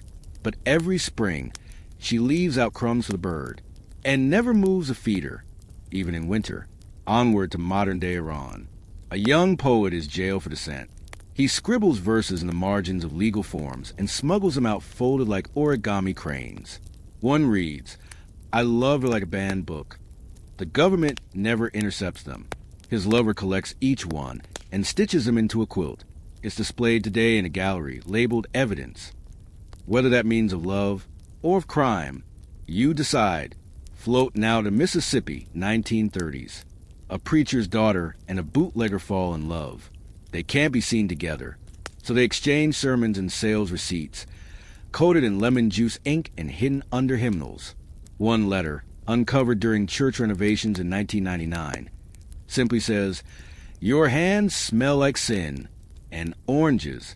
Her great-grandson, a current preacher himself, keeps it in a lockbox. When asked about it, he smiles and says, "Everyone's got a past. Ours just as better handwriting." Then there's Antarctica. Believe it or not, a scientist stationed there in 2006 finds a single letter buried in a snowdrift. It's typed on an old Olivetti and wrapped in plastic. It reads, "I shouted your name into the ice and something shouted back."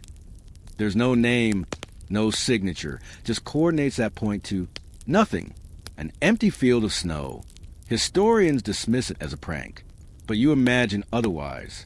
You imagine love cold enough to shatter, but loud enough to echo forever. Almost to the end now. In a small Canadian town, a woman starts a project where she writes letters to strangers based on dreams. If she dreams of someone crying, she writes, "You are not alone." If she dreams of someone dancing, "You don't need a reason." She never signs them, just leaves them in public libraries, tucked into self-help books and dictionaries. Over time, the town starts writing back. They don't know who she is, but they begin dropping notes of their own, responses folded into old paperbacks. It becomes a quiet revolution, a pen pal system of the soul.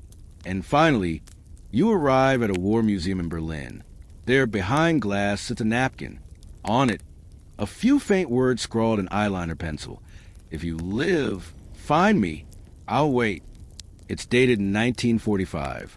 The writer and recipient are unknown, but tucked into frame behind it is a modern sticky note, added by a museum visitor. She waited. He came. No context, no explanation, just hope layered over history. You're lying in bed now, still, maybe alone, maybe not, but a strange comfort settles over you, because these aren't just love letters. They're monuments. They're echoes. They're proof that even when voices fail, when cities fall, when years forget us, some part of us still whispers, "Find me. I'll wait. You're still here. Good." Because even after 19 whispered rooms of longing, scandal, and ink-stained madness, we haven't quite turned the last page. And this last part, it's not just about who loved whom or when. It's about the letters no one ever expected to survive. The words that slipped through cracks in time, that somehow made it to us, crumpled but intact. Let's start small. A drawer in a bombed-out house in Warsaw, discovered decades after World War II ended. Inside, folded like a secret, is a letter addressed simply, "To the future girl who finds this." It's written by a teenage girl, hiding with her family in the attic. You read, slowly, "I don't know if you'll speak my language or if you'll believe in ghosts. But if you do, tell my sister I sang every night before sleep, and I kissed our dog goodbye." That's it. No name. But the writing is childlike, earnest, stubborn. It sits now in a museum under dim lights, protected. Finally, historians still argue whether that letter was truly meant to be found or simply abandoned in fear. But somehow it feels less like a message and more like a handshake across the years, as if the girl is saying, "We existed. Don't forget." Next, a bit of absurdity, because even the most bizarre love stories need a laugh. In 1958, a man in Nebraska tried to legally marry his toaster. His logic? "It makes my mornings better than any woman ever has." He mailed a letter to the state governor, complete with a poem. "You warm me up. You never burn. Your chrome and coils. My one true turn." It was, of course, rejected, but the letter made the rounds, clipped and chuckled over in local papers. The toaster? No comment. But a fringe historian insists it was part of a larger protest on post-war loneliness and automation. Or maybe it was just a man, deeply caffeinated, trying to be funny. You decide. Flash to Tokyo, 1992. A woman mails a love letter every single day to a man she hasn't seen in 30 years. Each envelope contains a haiku. "I fed your koi fish. Once. You didn't notice me. But the fish remember. He never writes back." Or, Maybe he never receives them, but she keeps going. Locals call her the Red Stamp Lady, and post office staff start making room for her letters in their breakroom shrine. Some even write their own poems in reply, not to her, but to the idea of her. It becomes a ritual, not romantic, exactly, but devotional, soft, like memory on repeat. And then there are the unsent projects. One woman in Melbourne writes 1,000 letters to her ex, but never sends a single one. She stores them in labeled jars. Fury, tenderness, what if, and Thursday. A local artist stumbles upon them at a garage sale, turns them into a sculpture, glass jars glowing from inside, lit by fiber optics. The letters are unreadable now, scorched to preserve privacy, but they pulse gently like hearts. Visitors stand in silence, watching them glow, pretending they know the story. Maybe they do. You rest your eyes now. But behind your lids, you drift to a houseboat in 1910 Louisiana. A Creole woman leaves notes in bottles along the riverbank, hoping her runaway lover might return upriver. One note, miraculously found 106 years later during flood cleanup, simply says, "I gave up dancing." I hope that was enough. Whether it reached its destination back then is anyone's guess. But you're holding it now, in imagination, in story. Maybe that's enough. And now, the most bizarre love letter of all. Ready? You're standing in a museum in Florence, Italy. On display is a plain envelope from 1512, sealed with candle wax. Inside, a note written by a nun to her reflection. Yes, her reflection. It reads, "You listen better than any man I've known, and you don't leave." Some say it was part of a monastic mental health exercise. Others say she was just lonely. One researcher insists it was actually meant for a fellow nun, disguised to dodge suspicion. Either way, it's still there, on paper, preserved, a declaration of affection directed at a mirror or maybe at herself. And what does that tell you? That love letters aren't always to someone else. Sometimes they're to the past, sometimes to the future, sometimes to a version of yourself you barely recognize anymore. They survive because someone somewhere wanted to be heard, even if the reply never came. So now you're back here, fully, your head on your pillow, your room dark except for the soft glow of a screen. And in the quiet between moments, in the hush between now and sleep, you hear it. Not a voice, but something close. The whisper of a letter, yours maybe, still being written, somewhere deep in the folds of your mind. And it says, in the softest possible way, "You are not forgotten. You are worth writing to. You're still here, good." Because even after 19 whispered rooms of longing, scandal, and ink-stained madness, we haven't quite turned the last page. And this last part, it's not just about who loved whom, or when. It's about the letters no one ever expected to survive. The words that slipped through cracks in time, that somehow made it to us, crumpled but intact. Let's start small. A drawer in a bombed-out house in Warsaw, discovered decades after World War II ended. Inside, folded like a secret, is a letter addressed simply, "To the future girl who finds this." It's written by a teenage girl, hiding with her family in the attic. You read, slowly, "I don't know if you'll speak my language or if you'll believe in ghosts. But if you do, tell my sister I sang every night before sleep. And I kissed our dog goodbye." That's it. No name. But the writing is childlike, earnest, stubborn. It sits now in a museum under dim lights, protected. Finally, historians still argue whether that letter was truly meant to be found or simply abandoned in fear. But somehow it feels less like a message and more like a handshake across the years. As if the girl is saying, "We existed. Don't forget." Next, a bit of absurdity, because even the most bizarre love stories need a laugh. In 1958, a man in Nebraska tried to legally marry his toaster. His logic? "It makes my mornings better than any woman ever has." He mailed a letter to the state governor, complete with a poem. "You warm me up. You never burn. Your chrome and coils. My one true turn." It was, of course, rejected, but the letter made the rounds, clipped and chuckled over in local papers. The toaster? No comment. But a fringe historian insists it was part of a larger protest on post-war loneliness and automation. Or maybe it was just a man, deeply caffeinated, trying to be funny. You decide. Flash to Tokyo, 1992. A woman mails a love letter every single day to a man she hasn't seen in 30 years.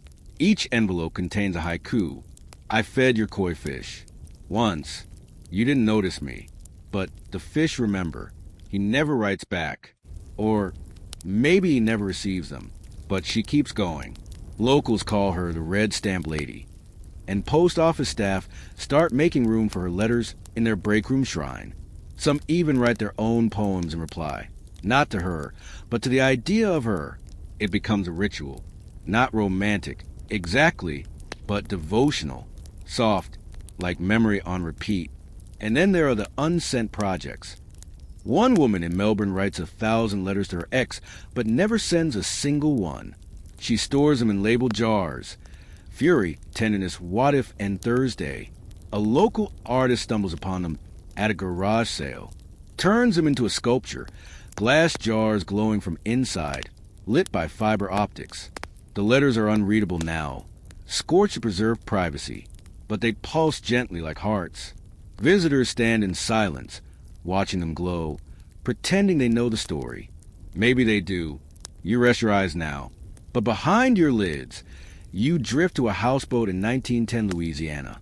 A Creole woman leaves notes in bottles along the riverbank, hoping her runaway lover might return upriver.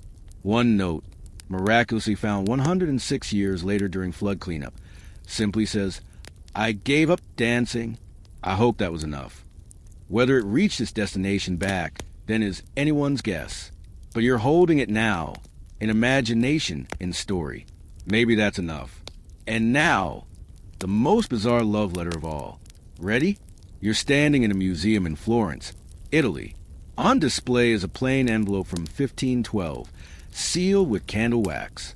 Inside, a note written by a nun to her reflection. Yes, her reflection. It reads, You listen better than any man I've known, and you don't leave. Some say it was part of a monastic mental health exercise. Others say she was just lonely. One researcher insists it was actually meant for a fellow nun, disguised to dodge suspicion. Either way, it's still there. On paper, preserved, a declaration of affection directed at a mirror or maybe at herself. And what does that tell you? That love letters aren't always to someone else. Sometimes they're to the past, sometimes to the future, sometimes to a version of yourself you barely recognize anymore. They survive because someone somewhere wanted to be heard, even if the reply never came. So now you're back here, fully, your head on your pillow, your room dark except for the soft glow of a screen.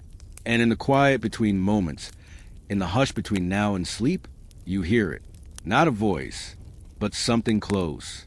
The whisper of a letter, yours maybe, still being written, somewhere deep in the folds of your mind. And it says in the softest possible way, you are not forgotten. You are worth writing to. And now just slow it all down. Let your thoughts drift, not like racing cars or crashing waves, but like the soft tumble of a feather. Let each strange story you've heard tonight settle gently, like old paper sliding back into a drawer that hasn't been opened in years. You're lying there, and maybe the room is quieted even more. The fan hums. The shadows on the ceiling have softened into comfortable smudges. You might feel the weight of your blanket, the gentle anchor of it, keeping you steady while the rest of the world turns without asking for your permission. Breathe in through your nose. Let your chest rise. And then exhale slowly. You've earned it. Those bizarre love letters weren't just about grand romance or wild confessions. They were proof that even in the oddest corners of history, someone, somewhere, was trying to be known, to be understood, just like you. So if your heart has ever felt a little cracked, a little weird, a little out of sync with the world, congratulations. You're in excellent company. And if you ever feel like writing a letter that makes no sense to anyone but yourself, do it. Seal it. Hide it. Burn it. Save it. Just write it. Because the strangest love letters of all are the ones we write in silence, knowing no one may ever read them, but needing to write them anyway. Sleep well. Now, your story's safe here.